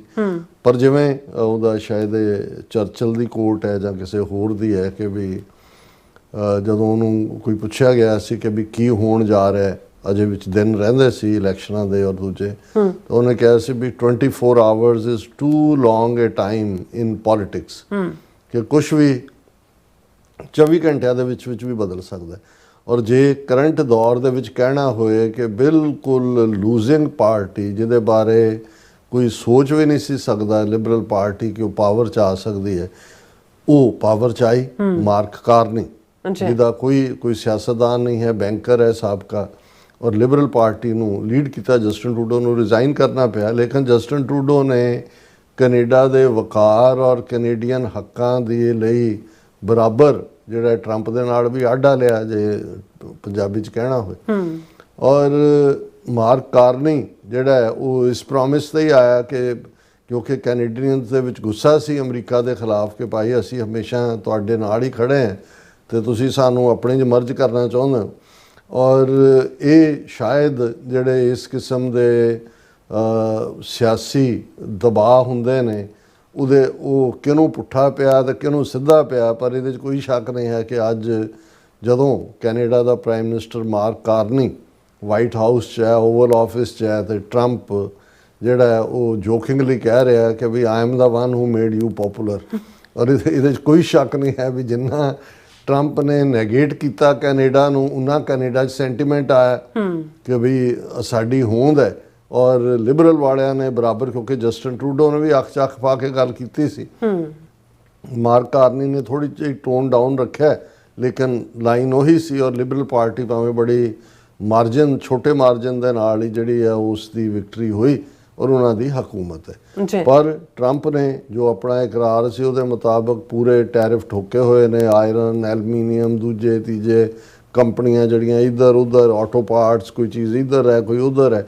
ਔਰ ਇੱਕ ਵਾਰ ਆਲਰੇਡੀ ਮਾਰਕ ਕਾਰਨੀ ਦੀ ਦੂਸਰੀ ਵਿਜ਼ਿਟ ਹੈ, ਇੱਕ ਵਾਰ ਅੱਗੇ ਉਹ ਗੇੜਾ ਦੇ ਗਿਆ। ਨੈਗੋਸ਼ੀਏਸ਼ਨ ਚੱਲ ਰਹੀਆਂ ਔਰ ਇਸ ਪੀਰੀਅਡ 'ਚ ਘੱਟੋ ਘੱਟ ਪ੍ਰੈਜ਼ੀਡੈਂਟ ਟਰੰਪ ਨੇ ਜਿਹੜਾ ਹੈ ਉਹ ਕੋਈ ਨੈਗੇਟਿਵਿਟੀ ਵਾਲੇ ਬਿਆਨ, ਕਿਉਂਕਿ ਜਸਟਿਨ ਟਰੂਡੋ ਨੂੰ ਲਈ ਸ਼ਾਇਦ ਲਾਈਕਿੰਗ ਵੀ ਨਹੀਂ ਸੀ, ਪਰ there is something more to it ਜਿਹੜਾ ਸਾਨੂੰ ਨਾ ਪਤਾ ਹੋਏ। ਜਿਵੇਂ ਜੋ ਮੋਦੀ ਬਾਰੇ ਟਰੰਪ ਨੇ ਐਟੀਟਿਊਡ ਇੱਕਦਮ ਦੂਸਰੇ ਪਾਸੇ ਬਣਾਇਆ, ਬਿਹਾਈਂਡ ਦਾ ਕਰਟਨ ਕੀ ਹੈ ਵੀ ਡੋਂਟ ਨੋ। ਔਰ ਹੁਣ ਜਦੋਂ ਅਸੀਂ ਜਿਹੜਾ ਦੇਖ ਰਹੇ ਹਾਂ ਕਿ ਵੀ ਦੂਸਰਾ ਦੌਰ ਗੱਲਬਾਤ ਦਾ, ਤਾਂ ਕਿ ਟੈਰਿਫ ਦੇ ਮੁੱਦੇ ਦੇ ਉੱਤੇ ਗੱਲ ਸੈਟਲ ਹੋਏ। ਹਾਲਾਂਕਿ ਜਿਹੜੀ ਰਿਪੋਰਟਿੰਗ ਇਨੀਸ਼ੀਅਲੀ ਬਹੁਤ ਪਲੇਜ਼ੈਂਟ ਪ੍ਰੈਸ ਕਾਨਫਰੰਸ ਹੋਈ, ਉਹ ਸਾਰੇ ਦੇ ਵਿੱਚ ਜਿਹੜਾ ਉਹਦੇ 'ਚ ਟਰੰਪ ਨੇ ਵੀ ਕਿਹਾ ਕਿ ਵੀ ਮੈਂ I am meeting with a great man and everything is over. ਔਰ ਉਹਦੇ 'ਚ ਕੈਨੇਡੀਅਨ ਰਿਪੋਰਟਰ ਨੇ ਜਿਹੜਾ ਰੈਪਿਡ ਰਿਸਪੌਂਸ ਦੇ ਥੱਲੇ ਪੁੱਛਿਆ ਕਿ ਵੀ what's holding things up if he is a great man and you don't want to do a deal with Canada, why are not you? Press conference ਉਹਨੇ ਕਿਹਾ ਜੀ ਤੁਸੀਂ ਕਹਿ ਰਹੇ ਹੋ ਕਿ ਮਾਰਕ ਕਾਰਨੀ ਗ੍ਰੇਟ ਮੈਨ ਹੈ ਔਰ ਦੂਜਾ ਡੀਲ ਕਿਉਂ ਨਹੀਂ ਕਰਦੇ। ਤੇ ਇਹ ਹੁਣ ਜਿਹੜੇ ਲੋਕ ਸਮਝਦੇ ਨੇ ਕਿ ਪ੍ਰੈਜ਼ੀਡੈਂਟ ਟਰੰਪ ਖਾਮਖਾ ਐਵੇਂ ਇੰਪਲਸਿਵ ਹੈ ਜਾਂ ਦੂਜਾ, ਹਾਲਾਂ ਰਿਐਲਿਟੀ ਸ਼ੋਅ ਦੂਜੇ ਤੀਜੇ 'ਚੋਂ ਆਇਆ, ਉਹਨੇ ਨਾਲ ਦੀ ਨਾਲ ਜਵਾਬ ਦਿੱਤਾ, because I want to be a great man too. ਮੈਂ ਵੀ ਮਹਾਨ ਬੰਦਾ ਬਣਨਾ ਚਾਹੁੰਦਾ। ਮਤਲਬ ਇਹ ਹੈ ਕਿ ਵੀ ਹਿਊਮਰ ਹੈ ਦੈਟ ਮੇਡ ਐਵਰੀਬਡੀ ਲਾਫ। ਪਰ ਇਸ ਸਾਰੇ ਦੇ ਵਿੱਚ ਇੱਕ ਗੱਲ ਜਿਹੜੀ ਮਾਰਕ ਕਾਰਨੀ ਨੇ ਸਿੱਖ ਲਈ ਹੈ, ਘੱਟੋ ਘੱਟ ਜਿਹੜਾ ਜ਼ਾਹਰਾ ਤੌਰ 'ਤੇ ਪ੍ਰਗਟਾਵਾ ਉਹਨੇ ਪ੍ਰੈਜ਼ੀਡੈਂਟ ਟਰੰਪ ਦੀ ਜਿਹੜੀ ਹੈ ਤਾਰੀਫ ਦੇ ਵਿੱਚ ਪੂਰੇ ਕਸੀਦੇ ਪੜ੍ਹੇ। ਔਰ ਉਹਦੇ 'ਚ ਜਿਹੜਾ ਉਹਨਾਂ ਨੇ ਪ੍ਰੈਜ਼ੀਡੈਂਟ ਟਰੰਪ ਦੇ ਲਈ ਲਫ਼ਜ਼ ਕਿਹਾ ਕਿ ਭਾਈ ਪ੍ਰੈਜ਼ੀਡੈਂਟ ਟਰੰਪ ਨੇ ਬਹੁਤ ਕੁਝ ਬਦਲਿਆ ਹੈ, ਇਹ ਮਹਾਨ ਔਰ ਹਿਸਟਰੀ ਦਾ ਇੱਕ ਵੱਡਾ ਤਬਦੀਲੀ ਵਾਲਾ ਹੈ। ਔਰ ਉਹਨਾਂ ਨੇ ਕਿਹਾ ਕਿ ਵੀ ਟਰਾਂਸਫਰਮੇਟਿਵ ਪ੍ਰੈਜ਼ੀਡੈਂਟ ਜਿਹੜੇ ਨੇ ਓਵਲ ਆਫਿਸ ਦੇ ਵਿੱਚ ਉਹਨਾਂ ਨੇ ਕਿਹਾ, ਕੈਨੇਡੀਅਨ ਲੀਡਰ ਨੇ, ਕਿ ਜੀ ਜਿਹੜਾ ਇਹ ਪ੍ਰੈਜ਼ੀਡੈਂਟ ਟਰੰਪ ਟਰਾਂਸਫਰਮੇਟਿਵ ਪ੍ਰੈਜ਼ੀਡੈਂਟ ਦੇ ਤੌਰ ਦੇ ਉੱਤੇ। ਔਰ ਫਿਰ ਉਹਨਾਂ ਨੇ ਕਿਹਾ ਕਿ ਤੁਸੀਂ ਜਿਹੜੀ ਅਨਪ੍ਰੈਸੀਡੈਂਟਡ ਕਮਿਟਮੈਂਟ ਨੈਟੋ ਪਾਰਟਨਰਸ ਤੋਂ ਵੀ ਲਈ ਹੈ, ਜਿਹਦੇ 'ਤੇ ਡਿਫੈਂਸ ਸਪੈਂਡਿੰਗ ਕੈਨੇਡਾ ਨੇ ਵੀ ਆਪਣਾ ਮਿਲਟਰੀ ਬਜਟ ਬਹੁਤ ਵਧਾ ਦਿੱਤਾ ਹੈ। ਹਾਲਾਂਕਿ ਕੈਨੇਡਾ ਨੂੰ ਇਹ ਰਿਅਲਾਈਜ਼ ਹੋਇਆ ਕਿ ਹੁਣ ਸਾਨੂੰ ਆਪਣੀ ਇੰਡੀਪੈਂਡੈਂਟ ਫੋਰਨ ਪਾਲਿਸੀ ਰੱਖਣੀ ਪਏਗੀ। ਪਰ ਗੱਲ ਤਾਂ ਇਹ ਹੁੰਦੀ ਹੈ ਵੀ ਤੁਸੀਂ ਜਦੋਂ ਵੱਡੇ ਸਾਹਿਬ ਦੇ ਕੋਲ ਆਉਂਦੇ ਹੋ, ਕਿਹੜੀ ਗੱਲ ਕਹਿੰਦੇ ਹੋ ਜਿਹੜੀ ਪਲੀਜ਼ ਕਰਦੇ ਹੋ। ਉਹਨਾਂ ਨੇ ਕਿਹਾ ਕਿ ਜੀ ਤੁਹਾਡੀ ਜਿਹੜੀ ਹੈ ਉਹ ਐਪਰੀਸ਼ੀਏਟ ਕੀਤਾ ਟਰੰਪ ਨੂੰ for unprecedented commitments from NATO partners to defence spending and for disabling Iran as a force of terror. ਇਹ ਵੀ ਤਾਰੀਫ ਕੀਤੀ ਕਿ ਜੀ ਤੁਸੀਂ ਈਰਾਨ 'ਤੇ ਹਮਲਾ ਕੀਤਾ ਔਰ ਉਹਨੂੰ ਜਿਹੜਾ ਉਹ ਡਿਸੇਬਲ ਕੀਤਾ। ਔਰ ਇਸ ਦੇ ਵਿੱਚ ਈਵਨ ਗੁਫ਼ਤਗੂ ਦੇ ਵਿੱਚ ਵੀ ਟਰੰਪ ਨੇ ਫਿਰ ਇਸ ਇਸ਼ੂ ਨੂੰ ਹਿਊਮਰ ਦੇ ਤੌਰ 'ਤੇ ਹਾਸੇ 'ਚ ਲਿਆ ਕਿ ਵੀ ਕੀ ਮਰਜਰ ਕੈਨੇਡਾ ਤੇ ਅਮਰੀਕਾ ਦਾ ਹੋ ਸਕਦਾ ਹੈ, ਜਿਹਦੇ ਨਾਲ ਸਾਰੇ ਹੱਸ ਪਏ। Carney smiled and replied that was not where I was going. ਮੈਂ ਕੋਈ ਇਹਦੇ 'ਤੇ ਗੱਲ ਨਹੀਂ ਕਰਨਾ ਚਾਹੁੰਦਾ। ਔਰ ਉਸ ਦੇ ਉੱਤੇ ਜਿਹੜਾ ਉਹਨਾਂ ਨੇ ਕਿਹਾ ਕਿ ਵੀ ਕੈਨੇਡਾ ਜਿਹੜਾ ਉਹ ਟਰੰਪ ਦੇ ਨਾਲ ਖਲੋਤਾ ਹੈ, ਜਿਹੜਾ ਖਾਸ ਤੌਰ 'ਤੇ ਗਜ਼ਾ ਦਾ ਇਸ਼ੂ ਔਰ ਦੂਸਰਾ, ਔਰ ਇਹ ਇਸ਼ੂ ਡਿਸਕਸ ਵੀ ਹੋਣਗੇ। ਲੇਕਿਨ ਜਿਹੜੀ ਗੱਲ ਇਸ ਪੀਰੀਅਡ 'ਚ ਸਾਡੇ ਐਂਗਲ ਤੋਂ ਅਹਿਮ ਹੈ ਕਿ ਇੱਕ ਵਾਰ ਫਿਰ ਟਰੰਪ ਨੇ ਇਸ ਸਾਰੇ ਦੇ ਉੱਤੇ ਇਹ ਦਾਅਵਾ ਕੀਤਾ ਕਿ ਵੀ ਅਸੀਂ ਜਿਹੜਾ ਇਹ ਟੈਰਿਫ ਦੀ ਵਜ੍ਹਾ ਕਰਕੇ ਹੀ ਇੰਡੀਆ ਔਰ ਪਾਕਿਸਤਾਨ ਦੇ ਵਿਚਾਲੇ ਵੀ ਜਿਹੜੀ ਜੰਗਬੰਦੀ ਹੋਈ, ਨਹੀਂ ਤਾਂ ਇਹਨਾਂ ਨੇ ਬੜੀ ਤਬਾਹੀ ਕਰਨੀ ਸੀ। ਔਰ ਹੈਡਲਾਈਨ ਇਹਨਾਂ ਦੇ Indian PTI press trust of India ਨੇ ਵੀ ਦਿੱਤੀ ਹੈ, Trump insist tariffs stopped India Pakistan hostilities. ਉਹਨਾਂ ਨੇ ਕਿਹਾ ਕਿ ਭਾਈ ਇਹ ਉਹਨਾਂ ਨੇ ਉਹਨੇ 50 ਦੀ 51ਵੀਂ ਵਾਰ ਹੋਏਗਾ ਕਿ ਇਹ ਜਿਹੜਾ ਅਸੀਂ ਟੈਰਿਫ ਦਾ ਮੇਰਾ ਜਿਹੜਾ ਹਥਿਆਰ ਹੈ ਉਹ ਬੜਾ ਇਫੈਕਟਿਵ ਹੈ ਔਰ ਇਸ ਨੇ ਹੀ ਔਰ ਇਹਦੇ 'ਚ ਐਗਜ਼ੈਕਟ ਟਰੰਪ ਦੇ ਸ਼ਬਦ ਨੇ, tariffs are very important for the United states, we are a peacekeeper because of tariffs. Not only do we make hundreds of billions of dollars, but we are a peacekeeper because of tariff. ਕਿ ਇਹਦੇ ਨਾਲ America ਨੂੰ ਵੀ ਫਾਇਦਾ ਹੋਇਆ, hundreds of billions of dollars ਆਏ ਨੇ ਔਰ ਇਹ ਜਿਹੜੀ ਪਾਵਰ ਦੇਖੋ ਕਹਿੰਦੇ ਟੈਰਿਫ ਦੀ, I use tariff to stop wars, ਮੈਂ ਜੰਗਾਂ ਰੋਕਣ ਲਈ ਟੈਰਿਫ ਦਾ ਇਸਤੇਮਾਲ ਕਰਾਂ। If you look at India and Pakistan, they were ready to go at it, ਕਿ ਭਾਰਤ ਔਰ ਪਾਕਿਸਤਾਨ ਇੱਕ ਦੂਜੇ ਨੂੰ ਤਬਾਹ ਕਰਨ ਤੇ ਤੁਲੇ ਹੋਏ ਸੀ। 7 planes were shot down, 7 ਜਹਾਜ਼ ਸੁੱਟ ਲਏ ਸੀ। they were ready to go at it and they are nuclear powers ਕਿ nuclear ਨੇ ਉਹਨਾਂ ਨੇ ਹੁਣ nuclear ਹੀ ਹੋਣਾ ਸੀ। and I don't want to say exactly what I said, ਕਿਹਾ ਮੈਂ ਕਹਿਣਾ ਨਹੀਂ ਚਾਹੁੰਦਾ ਵੀ ਮੈਂ ਦੋਨਾਂ ਨੂੰ ਕੀ ਕਿਹਾ, but what I said was very effective, ਜੋ ਮੈਂ ਕਿਹਾ ਉਹ ਬੜਾ ਅਸਰਦਾਇਕ ਸੀ। they stopped and that was based on tariffs, it was based on trade, ਕਿ ਮੈਂ ਉਹਨਾਂ ਨੂੰ ਇਹੀ ਜਿਹੜਾ ਟ੍ਰੇਡ ਦਾ ਔਰ ਦੂਸਰਾ ਕਰਕੇ ਰੋਕਿਆ। ਔਰ ਈਵਨ ਜਦੋਂ ਮਾਰਕ ਕਾਰਨੀ ਜਿਹੜੇ ਨੇ ਟਰੰਪ ਦੇ ਗੁਣ ਗਾਇਨ ਕਰ ਰਹੇ ਨੇ ਔਰ ਉਹਨਾਂ ਨੇ ਗਿਣਾਇਆ ਉਹਨਾਂ ਦੀਆਂ ਅਚੀਵਮੈਂਟਸ ਨੂੰ। Canadian PM Mark Carney while listing out Trump's achievements mentions peace between India and Pakistan.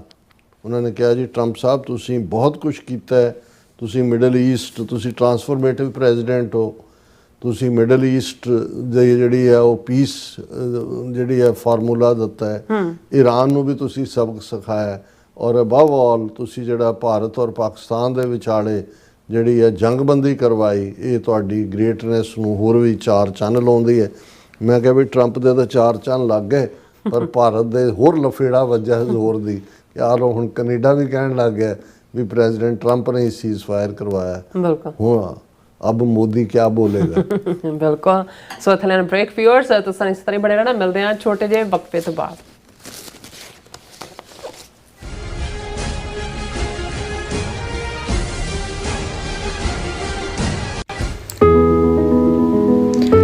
ਭਾਈ ਹਰਜਿੰਦਰ ਸਿੰਘ ਜਿੰਦਾ ਅਤੇ ਭਾਈ ਸੁਖਦੇਵ ਸਿੰਘ ਸੁੱਖਾ ਦੀ ਸ਼ਹੀਦੀ ਨੂੰ ਸਮਰਪਿਤ ਡਿਸਕਸ਼ਨ ਅਤੇ ਲੈਕਚਰ 12 ਅਕਤੂਬਰ ਨੂੰ ਮਿਸ਼ੀਗਨ ਵਿਖੇ ਹੋਣ ਜਾ ਰਿਹਾ ਹੈ, ਜਿੱਥੇ ਖਾਲਿਸਤਾਨ ਅਫੇਅਰ ਸੈਂਟਰ ਦੇ ਸੰਚਾਲਕ ਡਾਕਟਰ ਅਮਰਜੀਤ ਸਿੰਘ ਸਿੱਖ ਸੰਗਤਾਂ ਦੇ ਨਾਲ ਸਿੱਖ ਡਾਇਸਪੋਰਾ ਅਤੇ ਸਿੱਖ ਕੌਮ ਦੇ ਭਵਿੱਖ ਬਾਰੇ ਵਿਚਾਰ ਚਰਚਾ ਕਰਨਗੇ। ਇਸ ਪ੍ਰੋਗਰਾਮ ਦਾ ਹਿੱਸਾ ਬਣਨ ਲਈ 12 ਅਕਤੂਬਰ ਨੂੰ ਸ਼ਾਮ 4 ਵਜੇ ਜ਼ਰੂਰ ਪਹੁੰਚੋ ਜੀ। 37140 6 ਮਾਈਲ ਰੋਡ, ਲਿਵੋਨੀਆ, ਮਿਸ਼ੀਗਨ। ਵਧੇਰੇ ਜਾਣਕਾਰੀ ਲਈ ਸਕਰੀਨ ਤੇ ਦਿੱਤੇ ਨੰਬਰਾਂ ਤੇ ਸੰਪਰਕ ਕਰੋ ਜੀ।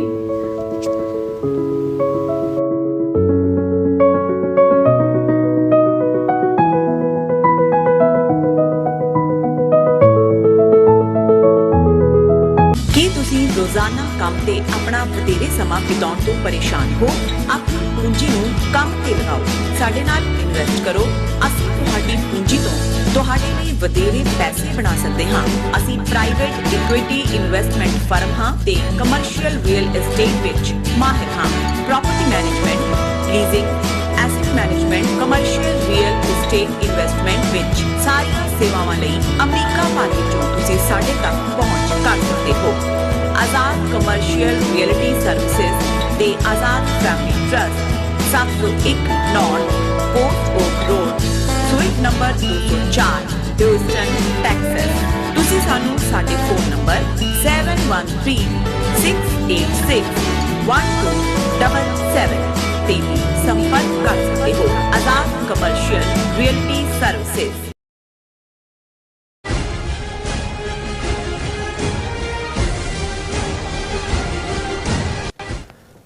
ਦਰਸ਼ਕੋ, ਬ੍ਰੇਕ ਤੋਂ ਬਾਅਦ ਤੁਹਾਡਾ ਸਭ ਦਾ ਭਰਪੂਰ ਸਵਾਗਤ ਹੈ। ਸੋ ਵੀਅਰਸ, ਗੱਲਬਾਤ ਕਰਨ ਜਾ ਰਹੇ ਹਾਂ ਕਿ ਮੋਦੀ ਨੇ ਪੁਤਿਨ ਨੂੰ ਉਸਦੇ 73ਵੇਂ ਜਨਮਦਿਨ ਦੀ ਵਧਾਈ ਦਿੰਦਿਆਂ ਤਾਰੀਫਾਂ ਦੇ ਜਿਹੜੇ ਪੁੱਲ ਬੰਨ ਦਿੱਤੇ ਔਰ ਇਸ ਤੋਂ ਪਹਿਲਾਂ ਪੁਤਿਨ ਨੇ ਮੋਦੀ ਨੂੰ ਬੜਾ ਸਿਆਣਾ ਲੀਡਰ ਦੱਸਿਆ ਸੀ। ਇਹ ਵੀ ਖਬਰਾਂ ਹਨ ਕਿ ਰੂਸ ਵੱਲੋਂ ਪਾਕਿਸਤਾਨ ਨੂੰ JF-17 ਇੰਜਨ ਜਿਹੜੇ ਨੇ ਉਹ ਦਿੱਤੇ ਜਾਣਗੇ। ਸੋ ਇਸ ਬਾਰੇ ਆਪਾਂ ਗੱਲਬਾਤ ਕਰਨ ਜਾ ਰਹੇ ਹਾਂ। ਸੋ ਅਸੀਂ ਚਾਹਾਂਗੇ ਕਿ ਤੁਸੀਂ ਇਸੇ ਤਰ੍ਹਾਂ ਬੜੇ ਨਾਲ ਦੇਖਣ ਸੁਣਨੇ ਆ ਲਿਖਣ ਲਈ ਤੁਹਾਡਾ ਸਭ ਦਾ ਬਹੁਤ ਬਹੁਤ ਸ਼ੁਕਰੀਆ ਜੀ। ਡਾਕਟਰ ਸਾਹਿਬ ਕੀ ਵਿਚਾਰਾਂ ਨੇ? ਦੇਖੋ, ਅਮਰੀਕਨਾਂ ਦੀ ਇੱਕ ਐਕਸਪ੍ਰੈਸ਼ਨ ਹੈ ਅੰਗਰੇਜ਼ੀ 'ਚ ਕਿ you scratch my back I'll scratch your back. ਤੂੰ ਮੇਰੀ ਪਿੱਠ ਖੁਰਕ, ਮੈਂ ਤੇਰੀ ਪਿੱਠ ਖੁਰਕਾਂ। ਵੈਸੇ ਜਿਹੜਾ ਅਦਰਵਾਈਜ਼ ਅੰਗਰੇਜ਼ੀ ਐਕਸਪ੍ਰੈਸ਼ਨ ਤੇ ਇਹ ਹੈ ਕਿ ਟੂ ਪੈਟ ਈਚ ਅਦਰ, ਕਿ ਵੀ ਤੂੰ ਮੈਨੂੰ ਕਹਿ ਵੀ ਮੈਂ ਬੜਾ ਯੋਧਾ ਹਾਂ ਤੇ ਮੈਂ ਫਿਰ ਤੈਨੂੰ ਕਹਾਂਗਾ ਤੂੰ ਬਹੁਤ ਵੱਡਾ ਜਰਨੈਲ ਹੈ। ਉਹ ਹੁਣ ਭਾਵੇਂ ਦੋਵੇਂ ਗਿੱਦੜ ਹੀ। ਬਿਲਕੁਲ। ਸੋ ਹਾਲ ਹੁਣ ਇਹ ਹੈ ਕਿ ਵੀ ਭਾਰਤ ਅਮਰੀਕਾ ਦਾ ਕੁੱਟਿਆ ਝੰਬਿਆ, ਅਮਰੀਕਾ ਵੱਲੋਂ ਤਾਂ ਜੋ ਹੈ ਹੀ ਹੈ, ਪਾਕਿਸਤਾਨ ਤੋਂ ਵੀ ਜਿਹੜਾ ਹੈ ਉਹ ਕੁੱਟ ਖਾਧੀ ਚੰਗੀ ਤਰ੍ਹਾਂ, ਔਰ ਕਦੇ ਇੱਧਰ ਦੌੜਿਆ ਕਦੇ ਉੱਧਰ ਦੌੜਿਆ। ਹੁਣ ਉਹਦਾ ਹਾਲ ਇਸ ਕਿਸਮ ਦਾ ਹੀ ਹੈ ਜਿਹੜਾ ਉਹ ਇੱਕ ਖਰਗੋਸ਼ ਦੀ ਕਹਾਣੀ ਸੁਣਾਉਂਦੇ ਆ, ਕੋਈ ਉਹਨੂੰ ਬਿਆਨਿਆ ਜਾਂਦਾ ਕਿ ਭਾਈ ਉਹ ਗੱਡੀ ਜਾ ਰਹੀ ਹੈ ਸੜਕ ਦੇ ਵਿੱਚ, ਇੱਕ ਸਿਆ ਖਰਗੋਸ਼ ਸੜਕ ਦੇ ਇੱਧਰ ਦੀ ਲੰਘਿਆ, ਉੱਧਰ ਗਿਆ, ਗੱਡੀ ਅੱਗੇ ਗਈ, ਫਿਰ ਦੂਜੇ ਪਾਸੋਂ ਫਿਰ ਇੱਧਰ ਆ ਗਿਆ, ਤੀਜੀ ਵਾਰੀ ਟਾਇਰ ਦੇ ਥੱਲੇ ਆ ਗਿਆ।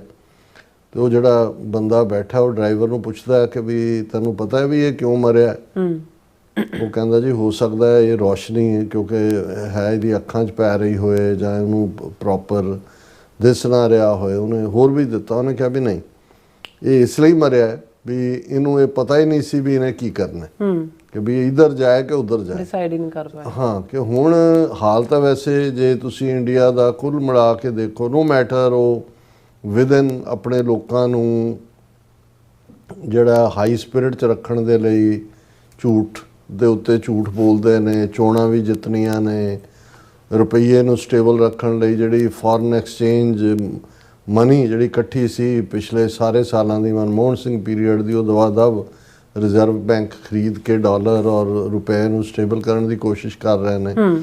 ਅਦਰਵਾਈਜ਼ ਜਿਹੜਾ ਉਹ ਐਸ ਜੈ ਸ਼ੰਕਰ ਰਸ਼ੀਆ ਦਾ ਗੇੜਾ, ਉਸ ਤੋਂ ਪਹਿਲਾਂ ਦੋਨੋਂ ਹੀ ਜਿਹੜੇ ਨੇ ਸਣੇ ਅਜੀਤ ਡੋਵਾਲ ਔਰ ਰਾਜਨਾਥ ਔਰ ਐਸ ਜੈ ਸ਼ੰਕਰ ਔਰ ਮੋਦੀ ਵੀ ਚੀਨ ਦੇ ਵੀ ਗੇੜੇ ਕੱਢ ਆਏ ਨੇ। ਹੁਣ ਰਸ਼ੀਆ ਦੇ ਨਾਲ ਜਿਹੜੀ ਸਾਂਝ ਦੀ ਲਾਈਨ ਜਾਂ ਦੂਜੀ ਤੀਜੀ ਹੈ, ਇਸ ਬਾਰੇ ਤਾਂ ਕੋਈ ਦੋ ਰਾਵਾਂ ਨਹੀਂ ਕਿ ਰਸ਼ੀਆ ਤਾਂ ਆਲਰੇਡੀ ਚਾਈਨਾ ਦੇ ਰਹਿਮੋ ਕਰਮ 'ਤੇ ਹੈ, ਉਸ ਦੀ ਉਹ ਛੋਟਾ ਪਾਰਟਨਰ ਬਣਿਆ ਹੈ, ਉਹਨਾਂ ਦੀਆਂ ਜੰਗੀ ਮਸ਼ਕਾਂ ਵੀ ਜਾਂ ਦੂਸਰਾ ਵੀ। ਇਹ ਵੀ ਭਾਰਤ ਨੂੰ ਪਤਾ ਹੈ ਵੀ ਚੀਨ ਦੇ ਨਾਲ ਕੋਈ ਵੀ ਫਿਊਚਰ ਟਕਰਾਅ ਦੇ ਦੌਰਾਨ ਰਸ਼ੀਆ ਨਾਲ ਨਹੀਂ ਖਲੋਏਗਾ, ਕਿਉਂਕਿ ਰਸ਼ੀਆ ਤਾਂ ਚਾਈਨਾ ਦੇ ਨਾਲ ਹੀ ਖੜਾ ਹੈ। ਔਰ ਇਹੀ ਕਾਰਨ ਹੈ ਕਿ ਵੀ ਇਹ ਜਿਹੜਾ ਗਲਵਾਨ ਵੈਲੀ ਤੋਂ ਬਾਅਦ ਜਾਂ ਦੂਸਰਾ ਵੀ ਜਿਹੜਾ ਅਲਟੀਮੇਟਲੀ ਰਸ਼ੀਆ ਨੇ ਤਾਂ ਇੰਡੀਆ ਨੂੰ ਥੋੜ੍ਹਾ ਬਹੁਤ ਫੇਸ ਦਿੱਤਾ ਹੈ। ਉੱਥੇ ਚਾਈਨੀਜ਼ ਫੋਰਨ ਮਿਨਿਸਟਰ ਨੂੰ ਸੱਦ ਲਿਆ, ਮਾਸਕੋ ਦੇ ਵਿੱਚ ਇਹਨਾਂ ਦੇ ਨੂੰ ਸੱਦ ਲਿਆ, ਮਾੜੀ ਮੋਟੀ ਡੀਲ ਦੂਜੀ ਤੀਜੀ। ਉਦੋਂ ਇਹੀ ਕਾਰਨ ਹੈ ਵੀ ਇਹਨਾਂ ਦੇ ਮੂੰਹ ਕਦੇ ਚੀਨ ਦਾ ਨਾਂ ਹੀ ਨਹੀਂ ਨਿਕਲਿਆ ਕਿ ਸਾਡੀ 4000 ਸਕੁਅਰ ਕਿਲੋਮੀਟਰ ਟੈਰੀਟਰੀ ਲੈ ਲਈ ਹੋਈ ਹੈ। ਹੁਣ ਇਹਦੇ 'ਚ ਵੀ ਕੋਈ ਸ਼ੱਕ ਨਹੀਂ ਵੀ ਇਸ ਵੇਲੇ ਪੁਤਿਨ ਦੇ ਉੱਤੇ ਵੀ ਕਾਫੀ ਦਬਾਅ ਹੈ। ਪਹਿਲੀ ਗੱਲ ਤਾਂ ਅਮਰੀਕਾ ਨੇ ਜਿਹੜਾ ਭਾਰਤ ਦੇ ਉੱਤੇ ਦਬਾਇਆ, ਰੂਸ ਨੂੰ ਇਹ ਫੀਅਰ ਹੈ ਕਿ ਵੀ 32% ਜਿਹੜਾ ਇਹਨੇ 42% ਕਰੂਡ ਆਇਲ ਭਾਰਤ ਨੇ ਜਿੰਨਾ ਰਸ਼ੀਆ ਨੇ ਵੇਚਿਆ ਉਹ ਇਕੱਲਾ ਭਾਰਤ ਨੇ ਖਰੀਦਾ ਹੋਇਆ, ਕਿ ਕਿਤੇ ਅਮਰੀਕਨ ਦਬਾਅ ਦੇ ਕਿਉਂਕਿ ਇਹਨਾਂ ਦੀ ਸਾਰੀ ਇੰਡਸਟਰੀ ਤਾਂ ਹਿੱਲੀ ਹੋਈ ਹੈ H1B ਦੇ ਮੁੱਦੇ ਨੇ ਵੀ, ਕਿਉਂਕਿ ਪ੍ਰੈਜ਼ੀਡੈਂਟ ਟਰੰਪ ਨੇ ਸਾਰੇ ਪਾਸਿਓਂ ਪ੍ਰੈਸ਼ਰ ਬਿਲਡ ਕੀਤਾ ਹੈ।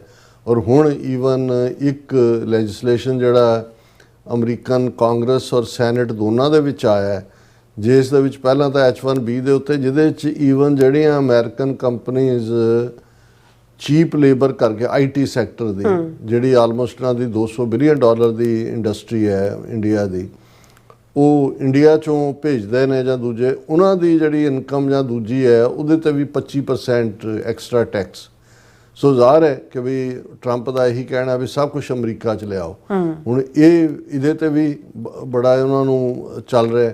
ਸੋ ਕੁੱਲ ਮਿਲਾ ਕੇ ਇੰਡੀਆ ਕੋਸ਼ਿਸ਼ ਕਰ ਰਿਹਾ ਹੈ ਵੀ ਕਿਤੇ ਨਾ ਕਿਤੇ ਉਸ ਨੂੰ ਆਪਣੇ ਲੋਕਾਂ 'ਚ ਕੁਛ ਤਾਂ ਦੱਸਣ ਨੂੰ ਮਿਲੇ ਕਿ ਜੀ ਸਾਡਾ ਵੀ ਕੋਈ ਸਹਾਰਾ ਹੈ।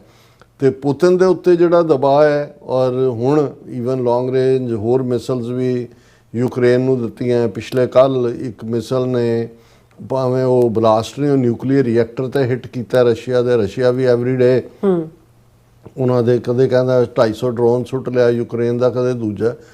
ਪਰ ਜਿਵੇਂ ਜੇ ਅਸੀਂ ਇਹਨਾਂ ਦੋਨਾਂ ਵਾਰਸ ਦਾ ਜ਼ਿਕਰ ਕਰੀਏ, ਇੱਕ ਗੱਲ ਜਿਹੜੀ ਆਫ ਦਾ ਕਫ ਹੈ, ਹੁਣ ਜਦੋਂ ਹਮਾਸ ਨੇ 7 ਅਕਤੂਬਰ ਨੂੰ ਅੱਜ ਤੋਂ ਠੀਕ 2 ਸਾਲ ਪਹਿਲਾਂ ਆਪਣਾ ਉਹ ਕਾਰਾ ਕੀਤਾ ਤੇ ਇਜ਼ਰਾਈਲ ਨੇ ਕੁਝ ਦਿਨਾਂ ਬਾਅਦ ਫੁੱਲ ਫਲੈਜਡ ਅਟੈਕ ਕੀਤਾ। ਇਜ਼ਰਾਈਲ ਨੂੰ ਲੱਗਦਾ ਸੀ ਵੀ ਇਹ ਤਾਂ ਹਫ਼ਤਿਆਂ ਦੀ ਗੱਲ ਹੈ, ਵੱਧ ਤੋਂ ਵੱਧ 2-3 ਹਫ਼ਤੇ 'ਚ ਅਸੀਂ ਸਮੇਟ ਦਿਆਂਗੇ। 2 ਸਾਲ ਹੋ ਗਏ ਨੇ ਉੱਤੇ ਹੀ ਫਸੇ ਹੋਏ ਨੇ। ਇਹਦੇ ਬਾਵਜੂਦ ਕਿੰਨਾ ਕੁ ਉਹਨਾਂ ਦੇ ਕੋਲ ਕਿੰਨੀ ਕੁ ਥਾਂ ਹੈ, ਕਿੱਥੇ ਉਹਨਾਂ ਨੇ ਜਿਹੜੇ 40-50 ਬਚੇ ਜਿਹੜੇ ਜਿਨ੍ਹਾਂ ਨੂੰ ਅਗਵਾ ਕੀਤਾ ਉਹਨਾਂ ਨੂੰ ਲੁਕੋਇਆ ਹੋਇਆ, ਹਾਊ ਦੇ ਆਰ ਫਾਈਟ। ਇਸੇ ਤਰ੍ਹਾਂ ਰਸ਼ੀਆ, ਇਹ ਠੀਕ ਹੈ ਵੀ ਰਸ਼ੀਆ ਨੇ 20% ਟੈਰੀਟਰੀ ਯੂਕਰੇਨ ਦੀ ਖੋਹ ਲਈ, ਉਹਦੇ ਕੋਲ ਹੈ, ਉਹ ਬੰਬ ਵੀ ਬਰਸਾ ਰਿਹਾ, ਪਰ ਕਦੇ ਕਿਸੇ ਨੇ ਇਹ ਨਹੀਂ ਸੀ ਸੋਚਿਆ ਕਿ ਇੱਕ ਨਿੱਕਾ ਜਿਹਾ ਹਿੱਸਾ ਯੂਕਰੇਨ ਜਿਹੜਾ ਸਦੀਆਂ ਤੋਂ ਰਸ਼ੀਆ ਦੇ ਕੋਲ ਹੀ ਰਿਹਾ ਅੰਟਿਲ ਜਦੋਂ ਇਹਦੇ 15 ਟੁਕੜੇ ਹੋਏ ਕਿ 3 ਸਾਲ, ਹੁਣ ਜਿਹੜੀ ਯੂਕਰੇਨ ਵਾਰ ਹੈ ਉਹਨੂੰ 3 ਸਾਲ ਹੋ ਗਏ ਨੇ,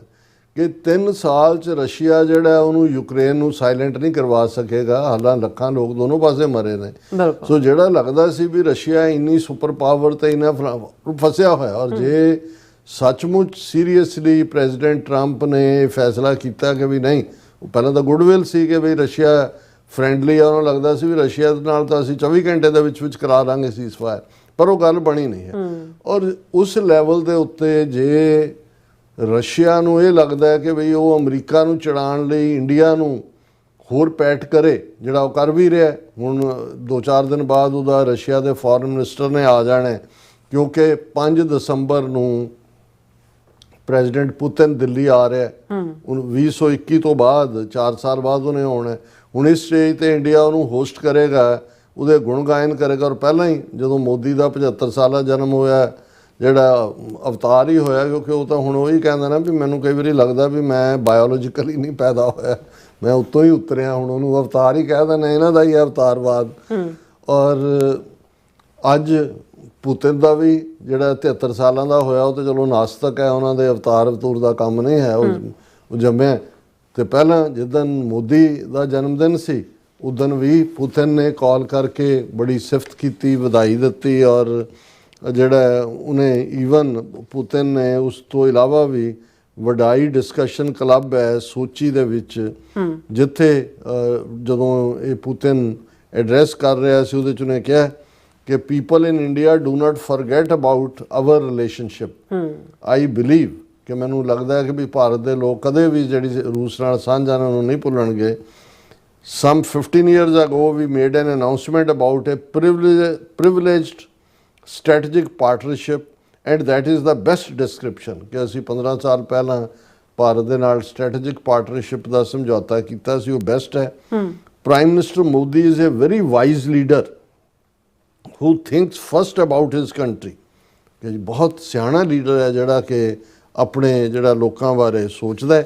ਔਰ ਇਸ ਦੇ ਉੱਤੇ ਜਿਹੜਾ ਮੋਦੀ ਨੇ ਵੀ, PM Modi greets Russia's President Putin on his birthday, reaffirms commitment to India-Russia ties।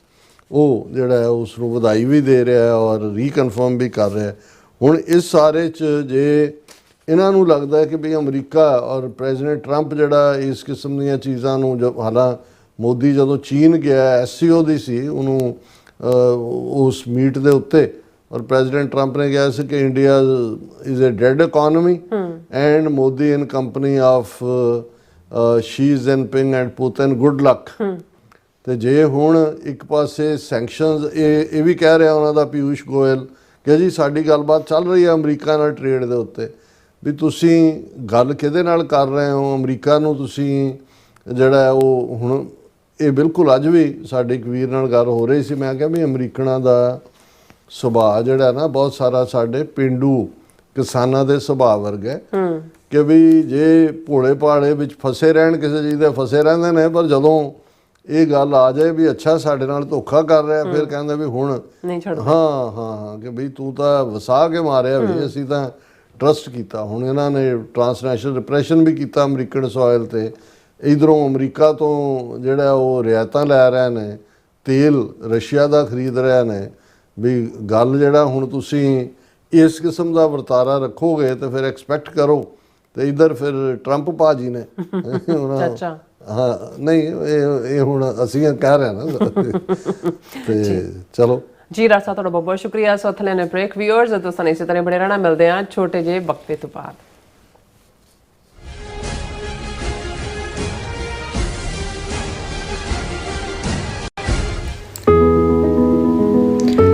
ਭਾਈ ਹਰਜਿੰਦਰ ਸਿੰਘ ਜਿੰਦਾ ਅਤੇ ਭਾਈ ਸੁਖਦੇਵ ਸਿੰਘ ਸੁੱਖਾ ਦੀ ਸ਼ਹੀਦੀ ਨੂੰ ਸਮਰਪਿਤ ਡਿਸਕਸ਼ਨ ਅਤੇ ਲੈਕਚਰ 12 ਅਕਤੂਬਰ ਨੂੰ ਮਿਸ਼ੀਗਨ ਵਿਖੇ ਹੋਣ ਜਾ ਰਿਹਾ ਹੈ, ਜਿੱਥੇ ਖਾਲਿਸਤਾਨ ਅਫੇਅਰ ਸੈਂਟਰ ਦੇ ਸੰਚਾਲਕ ਡਾਕਟਰ ਅਮਰਜੀਤ ਸਿੰਘ ਸਿੱਖ ਸੰਗਤਾਂ ਦੇ ਨਾਲ ਸਿੱਖ ਡਾਇਸਪੋਰਾ ਅਤੇ ਸਿੱਖ ਕੌਮ ਦੇ ਭਵਿੱਖ ਬਾਰੇ ਵਿਚਾਰ ਚਰਚਾ ਕਰਨਗੇ। ਇਸ ਪ੍ਰੋਗਰਾਮ ਦਾ ਹਿੱਸਾ ਬਣਨ ਲਈ 12 ਅਕਤੂਬਰ ਨੂੰ ਸ਼ਾਮ 4 ਵਜੇ ਜ਼ਰੂਰ ਪਹੁੰਚੋ ਜੀ। 37140 6 ਮਾਈਲ ਰੋਡ, ਲਿਵੋਨੀਆ, ਮਿਸ਼ੀਗਨ। ਵਧੇਰੇ ਜਾਣਕਾਰੀ ਲਈ ਸਕਰੀਨ ਤੇ ਦਿੱਤੇ ਨੰਬਰਾਂ ਤੇ ਸੰਪਰਕ ਕਰੋ ਜੀ।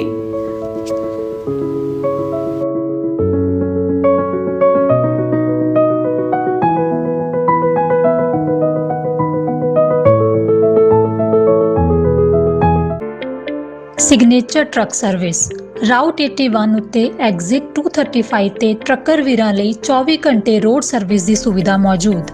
Heavy duty repair, oil change, ਪੁਰਾਣੇ ਅਤੇ ਨਵੇਂ tyre, computer diagnostic, DPF cleaning, brake service ਜਾਂ ਰਸਤੇ ਵਿੱਚ ਆਈ ਹਰ ਤਰ੍ਹਾਂ ਦੀ ਰਿਪੇਅਰ ਪ੍ਰੋਫੈਸ਼ਨਲ ਟੀਮ ਵੱਲੋਂ ਕੀਤੀ ਜਾਂਦੀ ਹੈ। ਬ੍ਰੇਕਫਾਸਟ, ਲੰਚ ਅਤੇ ਡਿਨਰ ਲਈ ਪੰਜਾਬੀ ਢਾਬੇ ਦਾ ਆਨੰਦ ਵੀ ਮਾਣੋ। ਡਰਾਈਵਰ ਅਤੇ ਟਰੱਕ ਆਪਰੇਟਰ ਵੀਰ ਡਿਸਪੈਚ ਦੀ ਸਰਵਿਸ ਲਈ ਸਾਡੇ ਨਾਲ ਸੰਪਰਕ ਕਰਨ। Signature truck service 58 triangle drive, Weyers Cave, Virginia 24486।